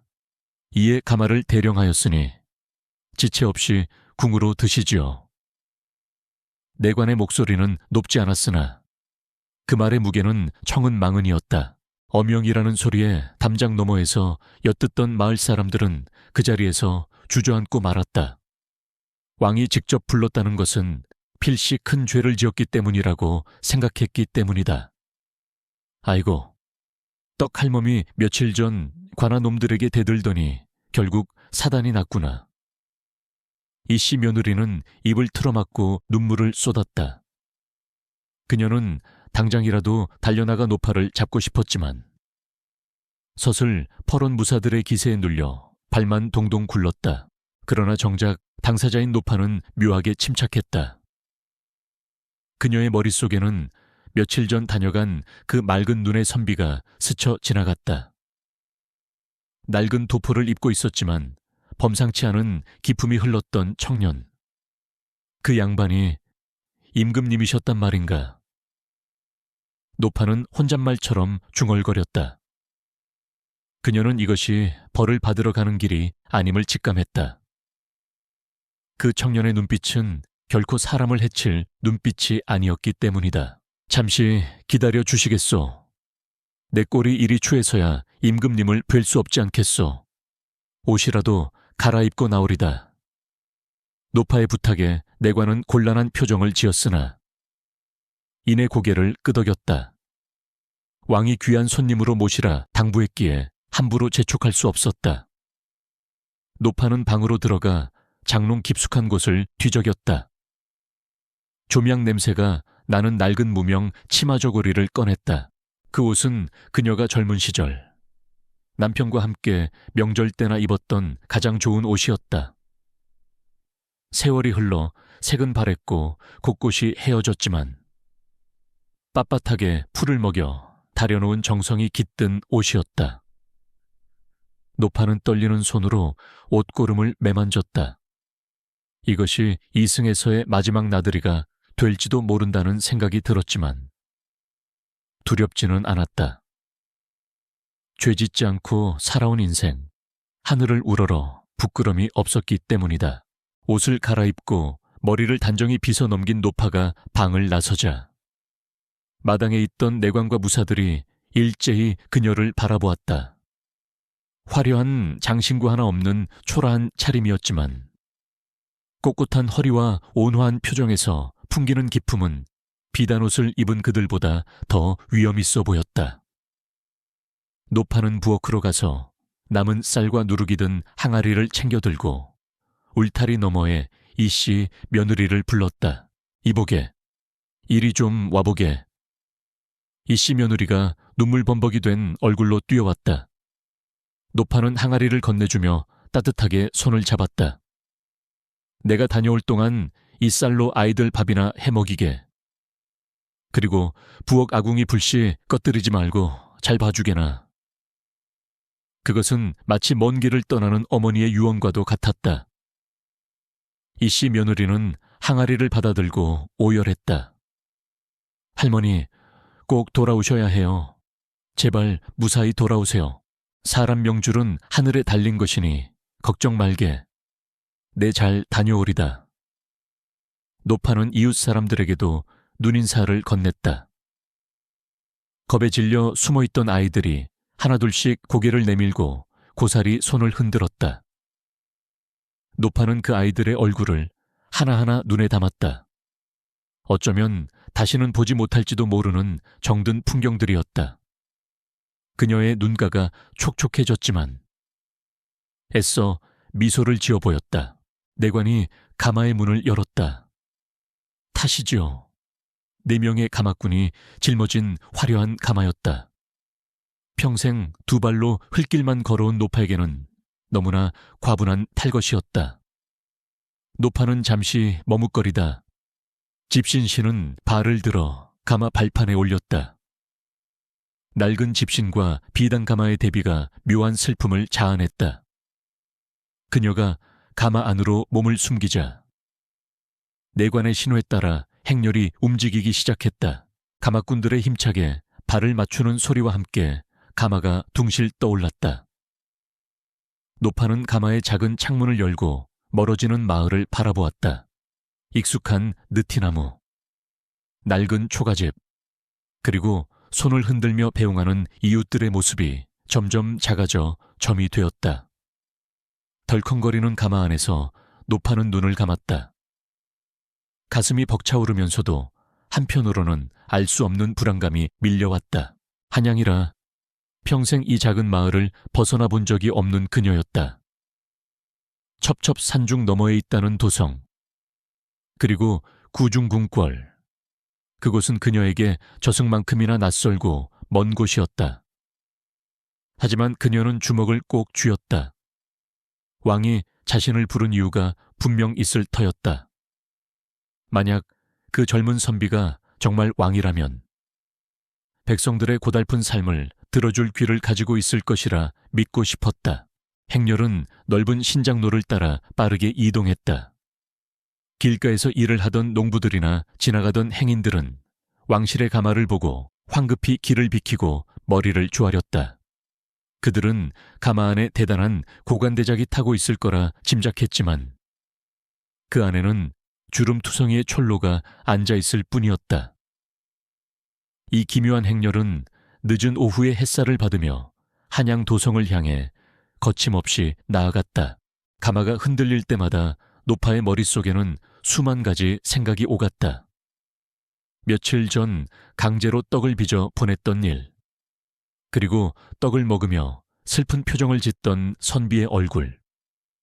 그 2가지 기억이 겹쳐지며 어렴풋이 왕의 의중을 알 것 같기도 했다. 내 떡맛이 궁금해서 부르신 건 아닐게야. 노파는 직감했다. 떡 속에 담긴 사연. 그 쓴맛과 짠맛의 이유를 묻고자 함이 분명했다. 한참을 가다 보니 멀리서 웅장한 도성의 성곽이 보이기 시작했다. 높은 성벽과 거대한 숭례문이 위압적으로 다가왔다. 노파는 침을 꼴깍 삼켰다. 저 문을 들어서면 다시는 살아서 고향으로 돌아가지 못할 수도 있다. 하지만 그녀는 두려움을 떨쳐내듯 가슴에 품은 묵주를 만지작거렸다. 진실은 힘이 세다. 거짓은 감출 수 있어도 진심은 가릴 수 없다. 그녀는 스스로에게 최면을 걸듯 되뇌었다. 성문 앞을 지키던 수문장들이 창을 거두고 길을 열어주었다. 가마는 멈추지 않고 도성 안으로 미끄러져 들어갔다. 번화한 저작거리의 소음이 가마 안으로 들이닥쳤다. 시골 장터와는 비교도 안 될 만큼 시끄럽고 활기찬. 그러나 어딘가 모르게 삭막한 한양의 공기였다. 노파는 창문 틈으로 빽빽하게 들어선 기와집들을 바라보며 이제 자신이 전혀 다른 세상에 발을 들여놓았음을 실감했다. 해는 이미 서산으로 넘어가고 도성에는 어둠이 깔리기 시작했다. 궁궐의 거대한 그림자가 노파가 탄 가마를 덮쳐왔다. 그것은 마치 거대한 짐승의 입처럼 보이기도 했고 든든한 보호막처럼 보이기도 했다. 이제 곧 조선 최고의 권력자 앞에서 촌부의 늙은 혀가 움직여야 할 시간이 다가오고 있었다. 궁궐의 정문인 광화문이 웅장한 자태를 드러냈다.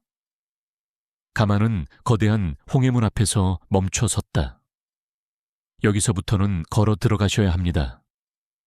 상선 내관의 안내에 따라 노파는 감에서 내렸다. 뻣뻣해진 다리를 두드리며 땅을 딛는 순간 발바닥에 전해지는 감촉은 익숙한 흙길이 아니었다.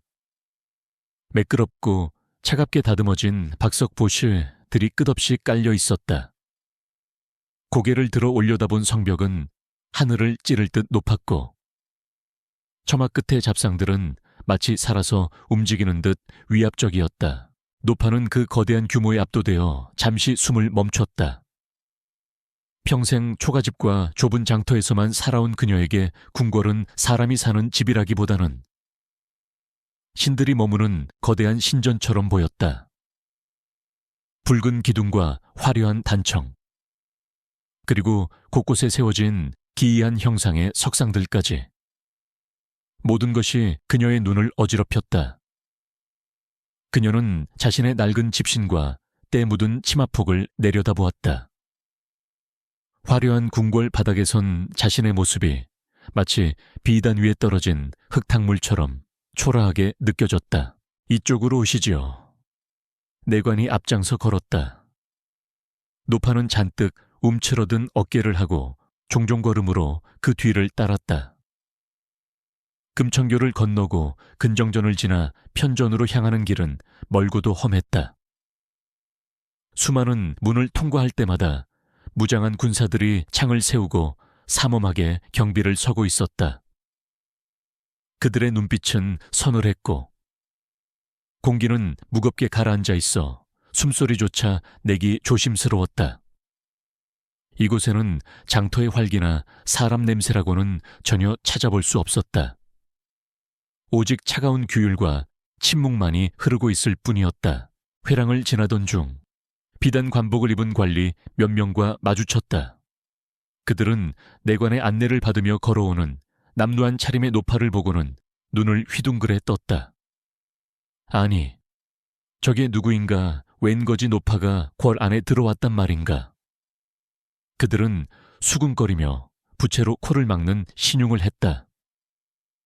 노파의 몸에서 나는 쿰쿰한 누룩 냄새와 땀 냄새가 그들의 고귀한 코를 자극이라도 한 모양이었다. 노파는 그들의 경멸 어린 시선을 피하지 않고 똑바로 마주 보았다. 장터에서 수십 년간 장사를 하며 별의별 손님을 다 겪어본 그녀였다. 겉만 번지르르하고 속은 골마 터진 인간들을 알아보는 눈썰미는 누구보다 밝았다. 그녀의 눈에 비친 관리들의 모습은 잘 차려입은 허수아비 같았다. 옷은 티끌 하나 없이 깨끗했으나 그들의 눈빛은 탐욕과 오만으로 탁하게 흐려져 있었다. 기름진 음식을 먹고 비단 옷을 입었으면서도 어찌 저리도 눈빛이 옹졸할까. 노파는 속으로 혀를 찼다. 장터의 짐꾼들은 거친 옷을 입고 땀 냄새를 풍겨도 눈빛만은 살아있고 정직했다. 그러나 이 구중궁궐의 주인 행세를 하는 자들은 백성들이 바친 세금으로 호의호식하면서도 정작 그 세금을 낸 백성을 벌레 보듯 하고 있었다. 노파의 마음에 자리 잡고 있던 막연한 두려움이 서서히 사라지고 그 자리에 옥이 섞인 당당함이 차올랐다. 그녀는 허리를 곧게 펴고 걸음을 재촉했다. 낡은 집신이 박석 위를 스칠 때마다 사각사각 소리가 났다. 그 소리는 마치 나도 이 나라의 백성이다. 내가 낸 쌀로 너희가 먹고 산다라고 항변하는 듯했다. 관리들은 기세등등하게 지나가는 노파의 뒷모습을 보며 묘한 불쾌감을 느꼈다. 천한 늙은이가 주눅 들지 않고 고개를 쳐들고 다니는 꼴이 그들의 권위에 대한 도전처럼 느껴졌기 때문이다. 마침내 내관은 노파를 편전 근처에 작은 대기실로 안내했다. 잠시 여기서 기다리시면 전하께서 부르실 겁니다. 내관은 따뜻한 차 한 잔을 내주었다. 얇고 투명한 백자 찻잔에 담긴 차는 향기롭고 맑았다. 노파는 찻잔을 두 손으로 감싸 쥐었다. 거칠고 투박한 자신의 손과 매끄러운 찻잔의 대비가 선명했다. 그녀는 혹여나 잔을 깨뜨릴까 조심스럽게 차를 한 모금 마셨다. 방 안을 둘러보던 노파의 눈에 벽 구석진 곳. 화려한 병풍 뒤에 숨겨진 작은 거미줄 하나가 들어왔다. 매일 수십 명의 궁녀가 청소한다는 궁궐에도 먼지는 쌓이고 거미줄은 처지는 법이었다. 노파는 피식 웃음이 나왔다. 겉으로는 완벽해 보이는 이 거대한 왕조의 심장부도 자세히 들여다보면 빈틈이 있고 썩어가는 구석이 있었다. 그것은 마치 겉만 화려하게 포장해 놓고 속은 쉰 팥소를 넣은 떡과 다를 바가 없었다. 화려한 기둥 뒤에 쥐새끼가 숨어 사는 법이지. 노파는 혼잣말을 했다. 그녀는 이제 알 것 같았다. 왕이 왜 자신을 불렀는지, 이 거대하고 화려한 감옥 속에 갇혀 진실을 보지 못하는 왕이 바깥 세상에 진짜 냄새를 맡고 싶어 하는 것임을. 그녀는 온매무새를 다시 한번 단정히 했다. 이제 곧 그녀의 평생에서 가장 중요하고도 위험한 만남이 시작될 것이었다. 그때 대기실 밖이 소란스러워지더니 내관의 목소리가 들려왔다. 전하, 최 씨 노파를 대령하였사옵니다. 드디어 때가 왔다. 육중한 문이 천천히 열리며 눈부신 빛이 쏟아져 들어왔다. 그 빛 너머로 이 나라에 지존이 앉아있는 높은 용상이 어렴풋이 보였다. 노파는 심장이 터질 듯 뛰었지만 집신 씨는 발에 힘을 주고 한 걸음 한 걸음 앞으로 나아갔다. 문턱을 넘어서는 순간 수십 쌍의 눈동자가 일제히 그녀에게 꽂혔다. 편전에 모여있던 고위 관리들의 시선이었다. 그 시선들은 호기심, 경멸, 그리고 알 수 없는 불안감으로 뒤섞여 있었다. 그러나 노파는 그들을 보지 않았다. 그녀의 시선은 오직 한 곳, 정면에 용상에 앉아있는 붉은 골룡포의 사내에게 고정되었다. 용상에 앉은 왕의 얼굴이 서서히 드러났다. 익선관을 쓰고 근엄한 표정을 짓고 있었지만 그 맑고 슬픈 눈빛만은 그대로였다. 며칠 전 장터의 느티나무 아래서 숭늉을 마시던 그 젊은 선비, 그가 바로 그곳에 있었다. 노파의 입가에 엷은 미소가 번졌다. 안도감과 반가움, 그리고 기막힌 인연에 대한 감탄이 섞인 미소였다. 왕이산 역시 노파를 보며 미세하게 고개를 끄덕였다. 환영한다는 듯, 그리고 겁먹지 말라는 듯. 그 짧은 눈빛 교환만으로도 두 사람 사이에는 보이지 않는 끈이 연결되었다. 이사는 손을 들어 좌중을 조용히 시켰다. 어서 오시게. 먼 길 오느라 고생이 많았소. 왕의 목소리는 부드러웠으나 편전 안을 가득 채우는 울림이 있었다. 대신들은 웅성거렸다. 전하께서 저 천한 노파에게 존대하다니. 호조 판서의 얼굴이 불그락 푸르락해졌다. 그는 이 상황이 몹시 불쾌했고 왕이 무슨 꿍꿍이를 꾸미고 있는지 파악하느라 머리를 굴렸다. 하지만 노파는 그런 분위기 따위는 아랑곳하지 않고 돗자리 위에 넙죽 엎드려 큰 절을 올렸다. 소인 초혜 씨, 주상 전하를 보옵니다. 성은이 망극하옵니다. 그녀의 목소리는 떨리지 않았다. 오히려 장터에서 호객할 때처럼 힘차고 또렷했다. 그 목소리는 화려한 기둥과 비단 커튼에 가려져 있던 궁궐의 정막을 깨고 살아있는 생명의 기운을 불어넣었다. 이것은 단순한 아련이 아니었다. 흙과 땀으로 빚어진 현실이 구름 위에 떠있는 권력의 심장부를 뚫고 들어온 순간이었다. 이제 거대한 거짓의 성벽에 작은 균열이 가기 시작했다. 편전 안에는 숨막히는 정적이 감돌았다. 수십 개의 촛불이 일렁이며 대신들의 긴 그림자를 벽면에 드리웠고 그 그림자들은 마치 먹잇감을 노리는 맹수처럼 꿈틀거리는 듯했다. 이사는 용상에서 내려와 엎드려 있는 노파에게 다가갔다. 왕의 파격적인 행동에 내관들과 대신들이 기겁하며 만류하려 했으나 이사는 손을 들어 제지했다. 그는 노파의 앞에 서서 부드러운 목소리로 말했다. 고개를 드시오. 할멈, 여기는 심판을 받는 곳이 아니라 내 귀한 손님을 맞이하는 자리요. 노파는 조심스럽게 고개를 들었다. 눈앞에 서 있는 붉은 골룡포의 산에 며칠 전 허름한 도포를 입고 숭늉을 마시던 그 젊은 선비의 얼굴이 거기 있었다. 그때의 그 슬픈 눈빛은 사라지고 지금은 제왕의 위엄과 결기가 서린 눈빛이 그녀를 내려다보고 있었다. 노파의 눈시울이 붉어졌다. 전하, 정녕 그날의 선비님이셨습니까? 이 미천한 늙은이는 그것도 모르고 하대하였으니 죽어 마땅한 죄를 지었사옵니다. 그녀는 다시 이 말을 바닥에 찌으며 사죄했다. 아니요. 그날 그대가 베푼 떡과 물 한 그릇이 나를 살렸소.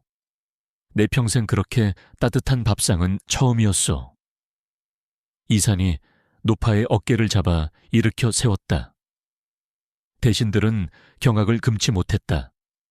왕이 미행을 나갔다는 사실도 놀라웠지만 천한 노파에게 이토록 겸손하게 대하는 모습은 그들의 상식으로는 도저히 이해할 수 없는 일이었다. 특히 호조 판서의 얼굴은 사색이 되었다. 왕이 장터에 다녀갔다면 자신이 올린 보고가 거짓임이 탄로 날 수도 있는 상황이었다. 호조 판서가 다급하게 앞으로 나서며 외쳤다. 전하 채통을 지키시옵소서. 어찌 저런 무식한 촐로에게 옥수 유슈를 대십니까? 저 여인은 필시 요사스러운 말로 전하를 현혹하려 할 것이옵니다. 당장 내치심이 마땅할 줄 아뢰옵니다. 다른 대신들도 일제히 동조하며 웅성거렸다. 그들은 본능적으로 느꼈다. 이 노파의 입에서 나올 말이 자신들의 안위를 위협할 것임을. 이사는 천천히 고개를 돌려 호조 판서를 쏘아보았다. 그 서늘한 눈빛에 호조 판서는 흠칫 놀라 뒷걸음질 쳤다. 현혹이라, 경들은 내가 눈과 귀가 멀어 사리분별도 못하는 허수아비 왕으로 보이는가 보. 이산의 목소리는 낮았으나 편전의 공기를 얼어붙게 할 만큼 차가웠다. 내 오늘 이 자리에서 분명히 가려낼 것이요. 누가 나를 현혹하고 있는지, 누가 진실을 말하고 있는지. 이사는 내관에게 손짓했다. 곧이어 진상품으로 올라왔던 화려한 인절미 상자들이 노파의 앞에 놓였다. 자, 보시오. 이것이 경들이 입에 침이 마르도록 칭송했던 그 떡이요. 백성들이 풍요로워 넘쳐나는 쌀로 빚어 올렸다는 그 진상품 말이요. 이사는 비꼬는 말투로 말했다. 그리고 노파에게 물었다. 할멈, 이 떡을 알아보겠소. 노파는 상자 안에 담긴 떡을 바라보았다. 윤기가 자르르 흐르는 하얀 떡. 그것은 며칠 전 포졸들이 들이닥쳐 뺏어간 자신의 쌀로. 관아에 부엌에서 밤을 새워가며 피눈물로 빚어낸 바로 그 떡이었다. 떡 하나하나에 아이들의 굶주림과 이웃들의 원망, 그리고 자신의 한숨이 배어있는 듯했다. 노파의 손이 부르르 떨렸다. 예, 전하, 제가 빚은 떡이 맞사옵니다. 들었느냐? 이산이 대신들을 향해 일갈했다. 이 노파가 바로 이 떡을 만든 장본인이다. 호조판서. 그대는 이 떡이 백성들의 풍요로움 증거라 했지. 그렇다면 이 노파에게 직접 물어보자. 이산은 다시 노파를 향해 부드럽게 물었다. 할멈, 사실대로 말해 주시오. 이 떡, 정말로 집안에 쌀이 넘쳐나서 기쁜 마음으로 빚어 올린 것이오. 편전안의 모든 시선이 노파의 입에 집중되었다. 호조 판서와 관리들은 노파를 향해 험악한 눈빛을 보내며 무언의 압박을 가했다. 만약 딴소리를 하면 살려두지 않겠다는 살기 어린 위협이었다. 노파는 그들의 시선을 느꼈다. 등골이 오싹해지고 숨이 막혀왔다. 여기서 사실대로 말하면 자신은 물론이고 마을 사람들까지 무사하지 못할 수도 있었다. 거짓말을 해야 할까 전하. 백성들은 잘 먹고 잘 살고 있습니다. 라고 노파는 잠시 눈을 감았다. 굶주린 아이들의 얼굴, 쌀독을 뺏기고 울던 이씨 며느리의 모습, 그리고 며칠 전 장터에서 만난 슬픈 눈의 선비가 떠올랐다. 그녀는 다시 눈을 떴다. 눈앞에는 자신을 믿고 바라보는 왕의 간절한 눈빛이 있었다. 비겁하게 살지 말자. 흙으로 돌아갈 날이 머지않았는데 거짓을 말하고 어찌 조상님들을 뵙겠는가. 노파는 마음을 다잡았다. 전하, 노파의 목소리는 떨리지만 분명했다. 이 떡은 풍요의 증거가 아닙니다. 며칠 전 관아의 포졸들이 들이닥쳐 내일 장에 내다 팔 쌀은 물론이고 아이들 먹일 죽 끓일 쌀 한 줌까지 몽땅 털어갔습니다. 항아리를 깨고 막아선 며느리를 밀치고 살려달라 애원하는 제 멱살을 잡고 뺏어간 쌀로 만든 떡이옵니다. 편전은 찬물을 끼얹은 듯 조용해졌다. 호조 판서의 얼굴은 흙빛이 되었고 대신들은 당황하여 어쩔 줄을 몰라 했다. 그들의 거짓말이 만천에 드러나는 순간이었다. 노파는 멈추지 않고 말을 이었다. 전하께서는 이 떡이 달다고 하셨습니까? 제 입에는 짭니다. 너무 짜서 삼킬 수가 없습니다. 백성들의 눈물과 땀이 섞여 있는데 어찌 달 수가 있겠습니까? 이런 발칙한 호조 판서가 참지 못하고 고함을 질렀다. 감히 어전에서 거짓을 구하다니 내년이 죽고 싶어 환장을 했구나 전하. 저 늙은이가 미친 것이 분명합니다. 당장 끌어내 참수하시옵소서. 그는 자신의 죄를 덮기 위해 더욱 길길이 날뛰었다. 무사들이 흠칫하며 앞으로 나서려 했다. 멈춰라. 이산의 호령이 천둥처럼 울려 퍼졌다. 누구 허락이라고 감히 내 증인에게 손을 대느냐, 호조 판서. 그대의 눈에는 저 노파의 말이 미친 소리로 들리는가? 나의 눈에는 그대의 발악이 죄를 감추려는 도둑의 비명으로 보인다. 이산의 분노는 극의 달에 있었다. 그는 더 이상 참을 수 없었다. 이산은 다시 노파를 바라보았다. 그녀는 두려움 속에서도 물러서지 않고 꼿꼿이 서 있었다. 마치 거센 비바람을 견디는 한 그루의 늙은 소나무 같았다. 이산은 그녀에게서 진정한 용기를 보았다. 칼을 든 장수보다, 붓을 든 학자보다 더 강한 용기를. 그는 이 순간을 놓치지 않기로 했다. 이 노파의 입을 통해 조정의 환부를 도려내야만 했다. 할멈, 하나만 더 묻겠소. 이산이 노파에게 다가가 마지막 질문을 던졌다. 이것은 단순한 질문이 아니었다. 이 나라의 통치 철학을 묻는 질문이자 부패한 관리들에게 던지는 마지막 경고였다. 그날 장터에서 내가 먹었던 떡과 지금 이 화려한 접시에 담긴 떡, 재료도 같고 만든 사람도 같은데 왜 맛이 그리도 다른 것이요? 왜 궁궐의 떡은 맛이 없고 장터의 떡은 그리도 맛이 있었던 것이요? 노파는 왕의 질문을 곱씹었다. 맛의 차이. 그것은 단순히 소금이나 설탕의 차이가 아니었다. 그것은 마음의 차이였고 정성의 차이였으며 무엇보다 순리의 차이였다. 그녀는 평생 떡을 만들며 깨달은 이치, 그리고 흙에서 배운 자연의 섭리를 떠올렸다.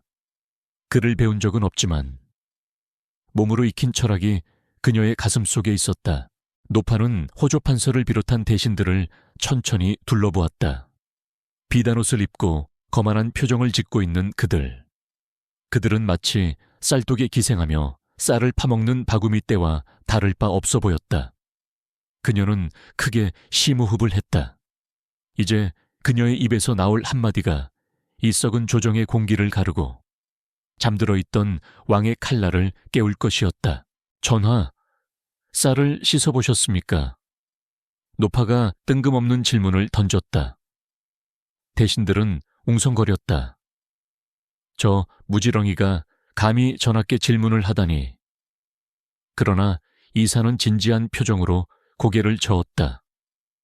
아니, 나는 쌀을 씻어본 적이 없소.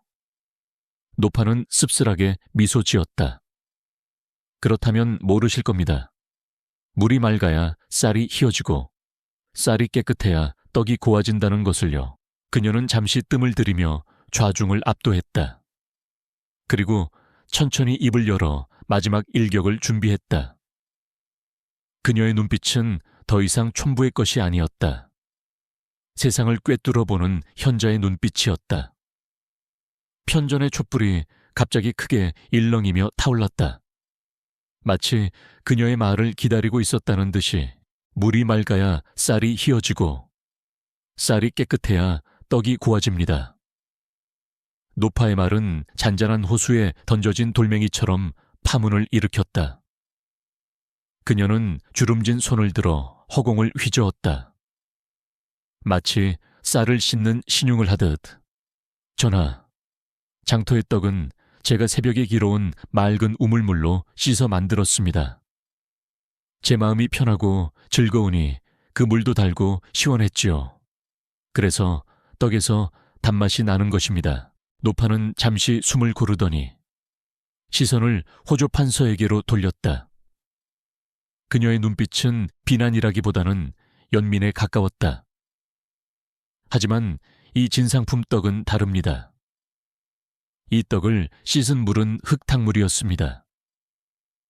과한 놈들이 짓밟은 마당의 흙먼지와 자식을 굶겨야 하는 어미들의 눈물이 섞인 물 말입니다. 그 더러운 물로 씻었으니 쌀인들 온전하겠습니까? 겉은 희어 보여도 속은 이미 썩어 문드러진 개지요. 편전하는 물기 얹은 듯 조용했다. 노파의 비유는 단순했지만 그 어떤 상소문보다 날카롭게 폐부를 찔렀다. 이사는 고개를 끄덕였다. 과연 그렇구나. 흙탕물로 씻은 쌀로 지은 밥이 어찌 깨끗할 수 있겠는가. 내 그동안 겉모습만 보고 속맛을 보지 못했구나. 왕의 탄식의 대신들은 식은땀을 흘리며 서로 눈치를 살폈다. 노파는 거기서 멈추지 않았다. 그녀는 한 걸음 더 나아가 왕을 똑바로 쳐다보았다. 전하, 시골 촌부도 쌀독에 쌀바구미가 생기면 쌀을 다 드러내고 벌레를 잡습니다. 아깝다고 벌레 먹은 쌀을 그대로 두면 결국 도간에 있는 쌀이 몽땅 썩어버리기 때문입니다. 하물며 한나라의 고가는 오죽하겠습니까? 쌀바구미라. 이산이 되뇌었다. 노파는 거침이 없었다. 그녀는 호조 판서와 고위 관리들을 손가락으로 가리켰다. 저분들을 보십시오. 비단 옷을 입고 기름기가 흐르는 얼굴을 하고 계십니다. 백성들은 흉년에 굶어 죽어가는데 어찌 나라의 녹을 먹는 분들은 저리도 살이 찌셨습니까? 제 눈에는 저분들이 쌀독을 파먹고 있는 쌀바구미로 보입니다. 아이, 이 늙은 년이 호조판서가 이성을 잃고 고함을 질렀다. 얼굴이 붉게 달아올라 금방이라도 터질 것 같았다. 감히 조정의 대신들을 벌레에 비유하다니 전하. 이것은 명백한 능멸이옵니다. 당장 전연의 혀를 뽑고 목을 베어 엄벌에 처하시옵소서.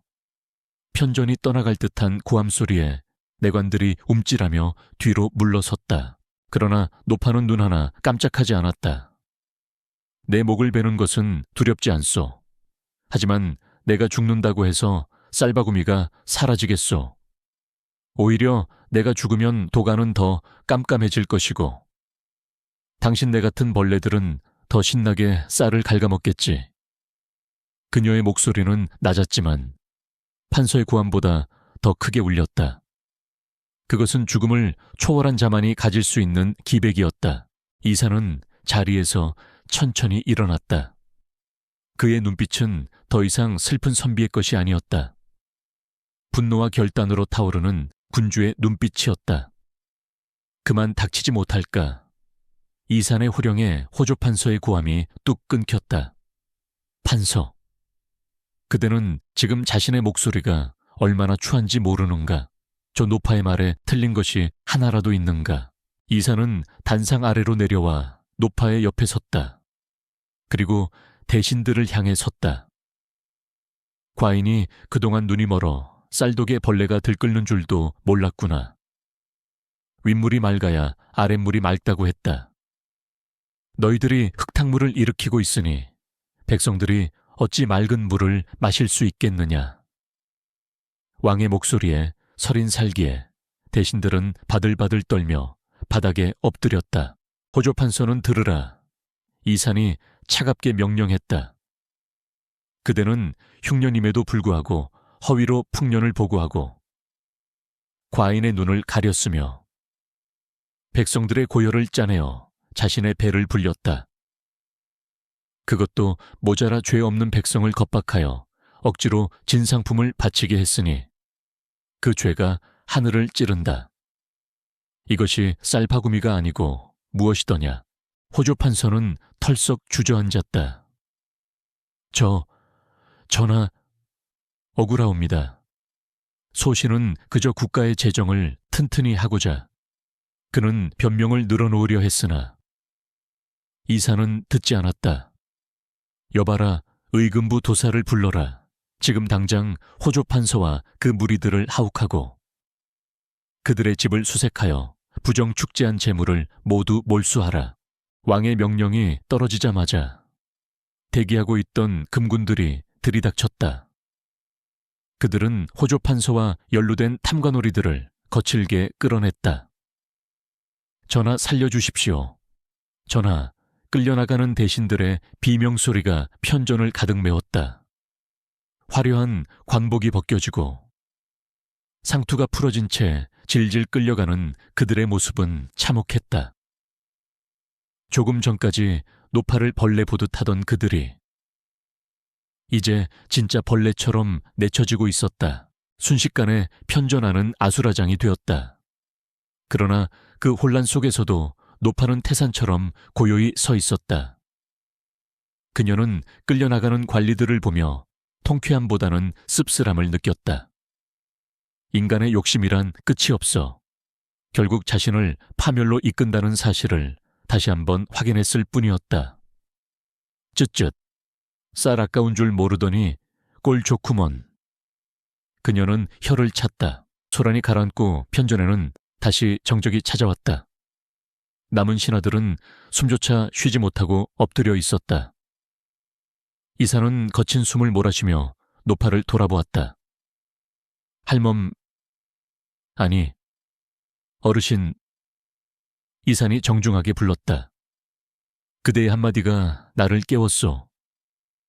그대가 아니었으면 나는 평생 저 벌레들에게 속아 백성들을 굶겨 죽일 뻔했소. 노파는 빙그레 웃었다. 긴장이 풀린 탓인지 다리가 후들거렸지만 그녀는 내색하지 않았다. 전하, 깨달으셨으면 되었습니다. 쌀독 청소는 주인의 몫이지요. 부디 구석구석 깨끗이 닦아내시어 남은 쌀이라도 곰팡이 슬지 않게 지켜주십시오. 그녀의 말은 칭송이 아니라 왕에게 남겨진 무거운 책무를 상기시키는 당부였다. 이사는 노파의 두 손을 잡았다.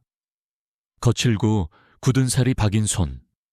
그 손은 비단보다 거칠었지만 그 어떤 옥새보다 따뜻하고 묵직했다. 약속하오. 내 반드시 이 나라의 쌀독을 깨끗이 비우고 다시 채우겠소. 그래서 다시는 그대와 같은 백성들이 피눈물 섞인 떡을 빚지 않게 하겠소. 왕의 눈에 눈물이 고였다. 그것은 회한의 눈물이자 새로운 다짐의 눈물이었다. 노파는 왕의 손을 토닥였다. 마치 철없는 손자를 달래듯. 아묘, 그래야지요. 전하께서는 하실 수 있을 겁니다. 그날 장터에서 숭늉을 드시던 그 마음만 잊지 않으시면 됩니다. 그녀는 알고 있었다. 눈앞에 이 젊은 왕이 지금의 분노와 슬픔을 잊지 않는다면 분명 성군이 될 것임을. 창밖으로 어스름한 새벽빛이 밝아오고 있었다. 긴 밤 동안 계속되었던 어둠과 혼돈이 물러가고 새로운 하루가 시작되려 하고 있었다. 궁궐의 높은 담장 너머로 닭 울음소리가 희미하게 들려왔다. 그것은 고향 마을에서 듣던 것과 똑같은 세상을 깨우는 소리였다. 노파는 창밖을 바라보며 생각했다. 이제 집에 갈 시간이 되었구나. 이사는 내관에게 명했다. 최 씨 어르신을 모셔라. 갈 때는 올 때보다 더 귀하게 모셔라. 그리고 창고를 열어 쌀과 비단을 하사하되 백성들이 놀라지 않게 조용히 전해드려라. 그러나 노파는 손사래를 쳤다. 아이고, 전하, 쌀이고 비단이고 다 필요 없습니다. 그저 제 발로 걸어 나가게만 해주십시오. 가마는 멀미가 나서 2번은 못하겠습니다. 그녀의 소박하고 엉뚱한 거절에 이사는 파한대소했다. 무겁게 짓누르던 편전의 공기가 한순간에 밝아졌다. 엎드려 있던 신하들도 슬그머니 고개를 들고 왕의 웃는 얼굴을 훔쳐보았다. 그것은 오랜만에 보는 진심에서 우러나온 왕의 웃음이었다. 노파는 한사코 가마를 거절했다. 내 2 다리가 멀쩡한데 가마는 무슨 가마입니까? 땅을 밟고 걸어야 사는 맛이 나지요. 이사는 그녀의 고집을 꺾을 수 없음을 알고 씁쓸하게 웃었다. 대신 그는 왕실 창고에서 가장 좋은 대나무로 만든 지팡이 하나를 선물했다. 이것이라도 짚고 가시오. 그대의 올곧은 성품을 닮은 대나무요. 노파는 지팡이를 받아들고 덤덤하게 궁궐 문을 나섰다. 광화문을 나서는 노파의 뒷모습은 들어올 때와는 사뭇 달랐다. 쭈글쭈글한 촐로의 모습은 그대로였지만 발걸음에는 천하를 호령한 장수보다 더 큰 기백과 여유가 넘쳤다. 아침 햇살이 그녀의 은발을 비추며 마치 후광처럼 빛났다. 그녀는 뒤를 돌아보지 않았다. 화려한 궁궐도, 권력의 달콤함도 그녀에게는 그저 스쳐 지나가는 바람일 뿐이었다. 그녀가 돌아가야 할 곳은 흙냄새 나는 장터, 그리고 이웃들이 기다리는 작은 오두막이었다. 마을에 도착했을 때는 해가 중천에 떠 있었다. 마을 어귀 정자나무 아래 모여 걱정하고 있던 사람들은 멀리서 걸어오는 노파를 보고 쏘스라치게 놀랐다. 아이고, 떡 할멈이다. 할멈이 살아서 돌아왔어. 이씨 며느리가 맨발로 뛰어나와 노파를 끌어안고 엉엉 울었다. 할머니, 무사하셨군요. 우리는 할머니가 잡혀가서 다시는 못 오시는 줄 알고. 노파는 며느리의 등을 토닥이며 웃었다. 이 사람아, 호들갑 떨지 말게.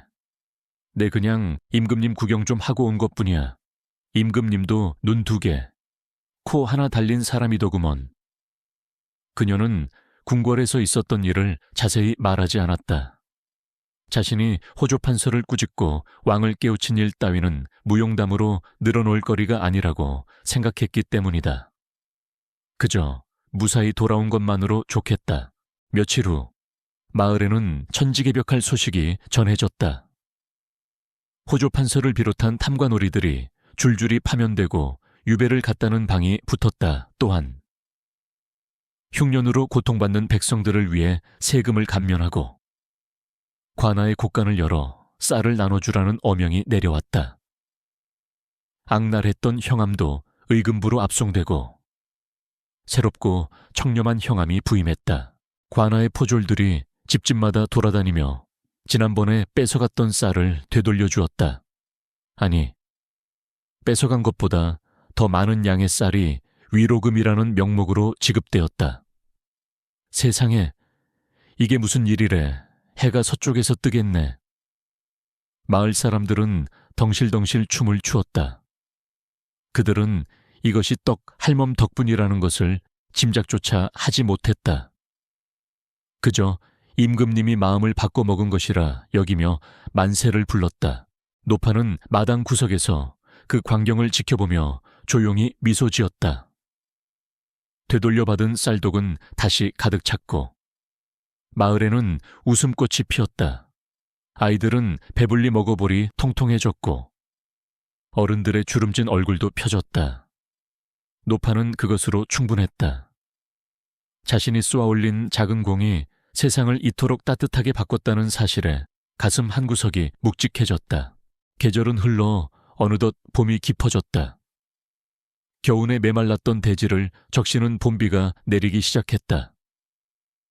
보슬보슬 내리는 비는 흙먼지를 씻어내고 파릇파릇한 새싹을 틔웠다. 노파는 처마 밑에 앉아 빗소리를 들었다.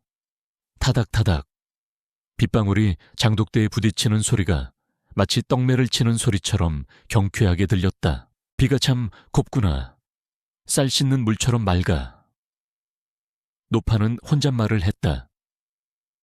그녀는 이제 더 이상 왕을 원망하지 않았다.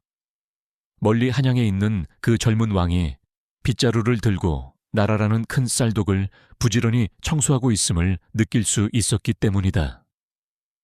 그녀는 왕이 약속을 지키고 있음을, 맑은 물이 위에서부터 아래로 흐르고 있음을 온몸으로 체감했다. 노파는 다시 일상으로 돌아갔다. 새벽이면 일어나 쌀을 씻고 떡을 찌고 떡매를 쳤다. 장터에 나가 떡을 파는 일도 여전했다. 달라진 것이 있다면 그녀의 떡을 사먹는 사람들의 표정이 한결 밝아졌다는 것뿐이었다.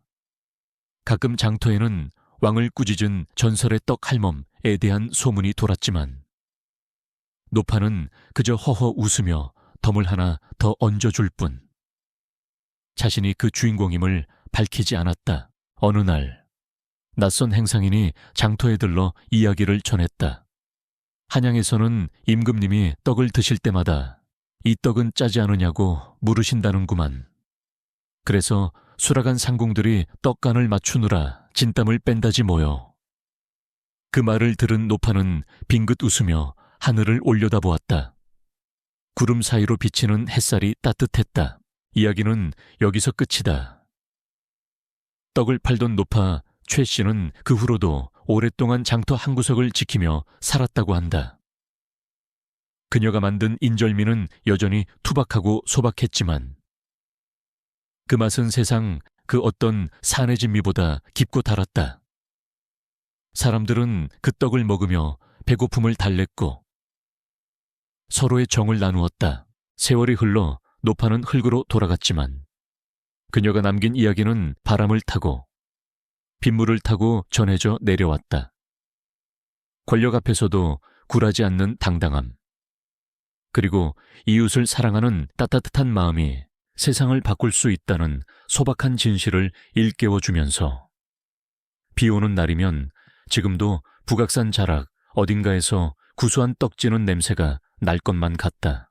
세상은 여전히 시끄럽고 어지럽지만 어딘가에는 묵묵히 쌀을 씻어 밥을 짓고 떡을 만드는 사람들이 있다.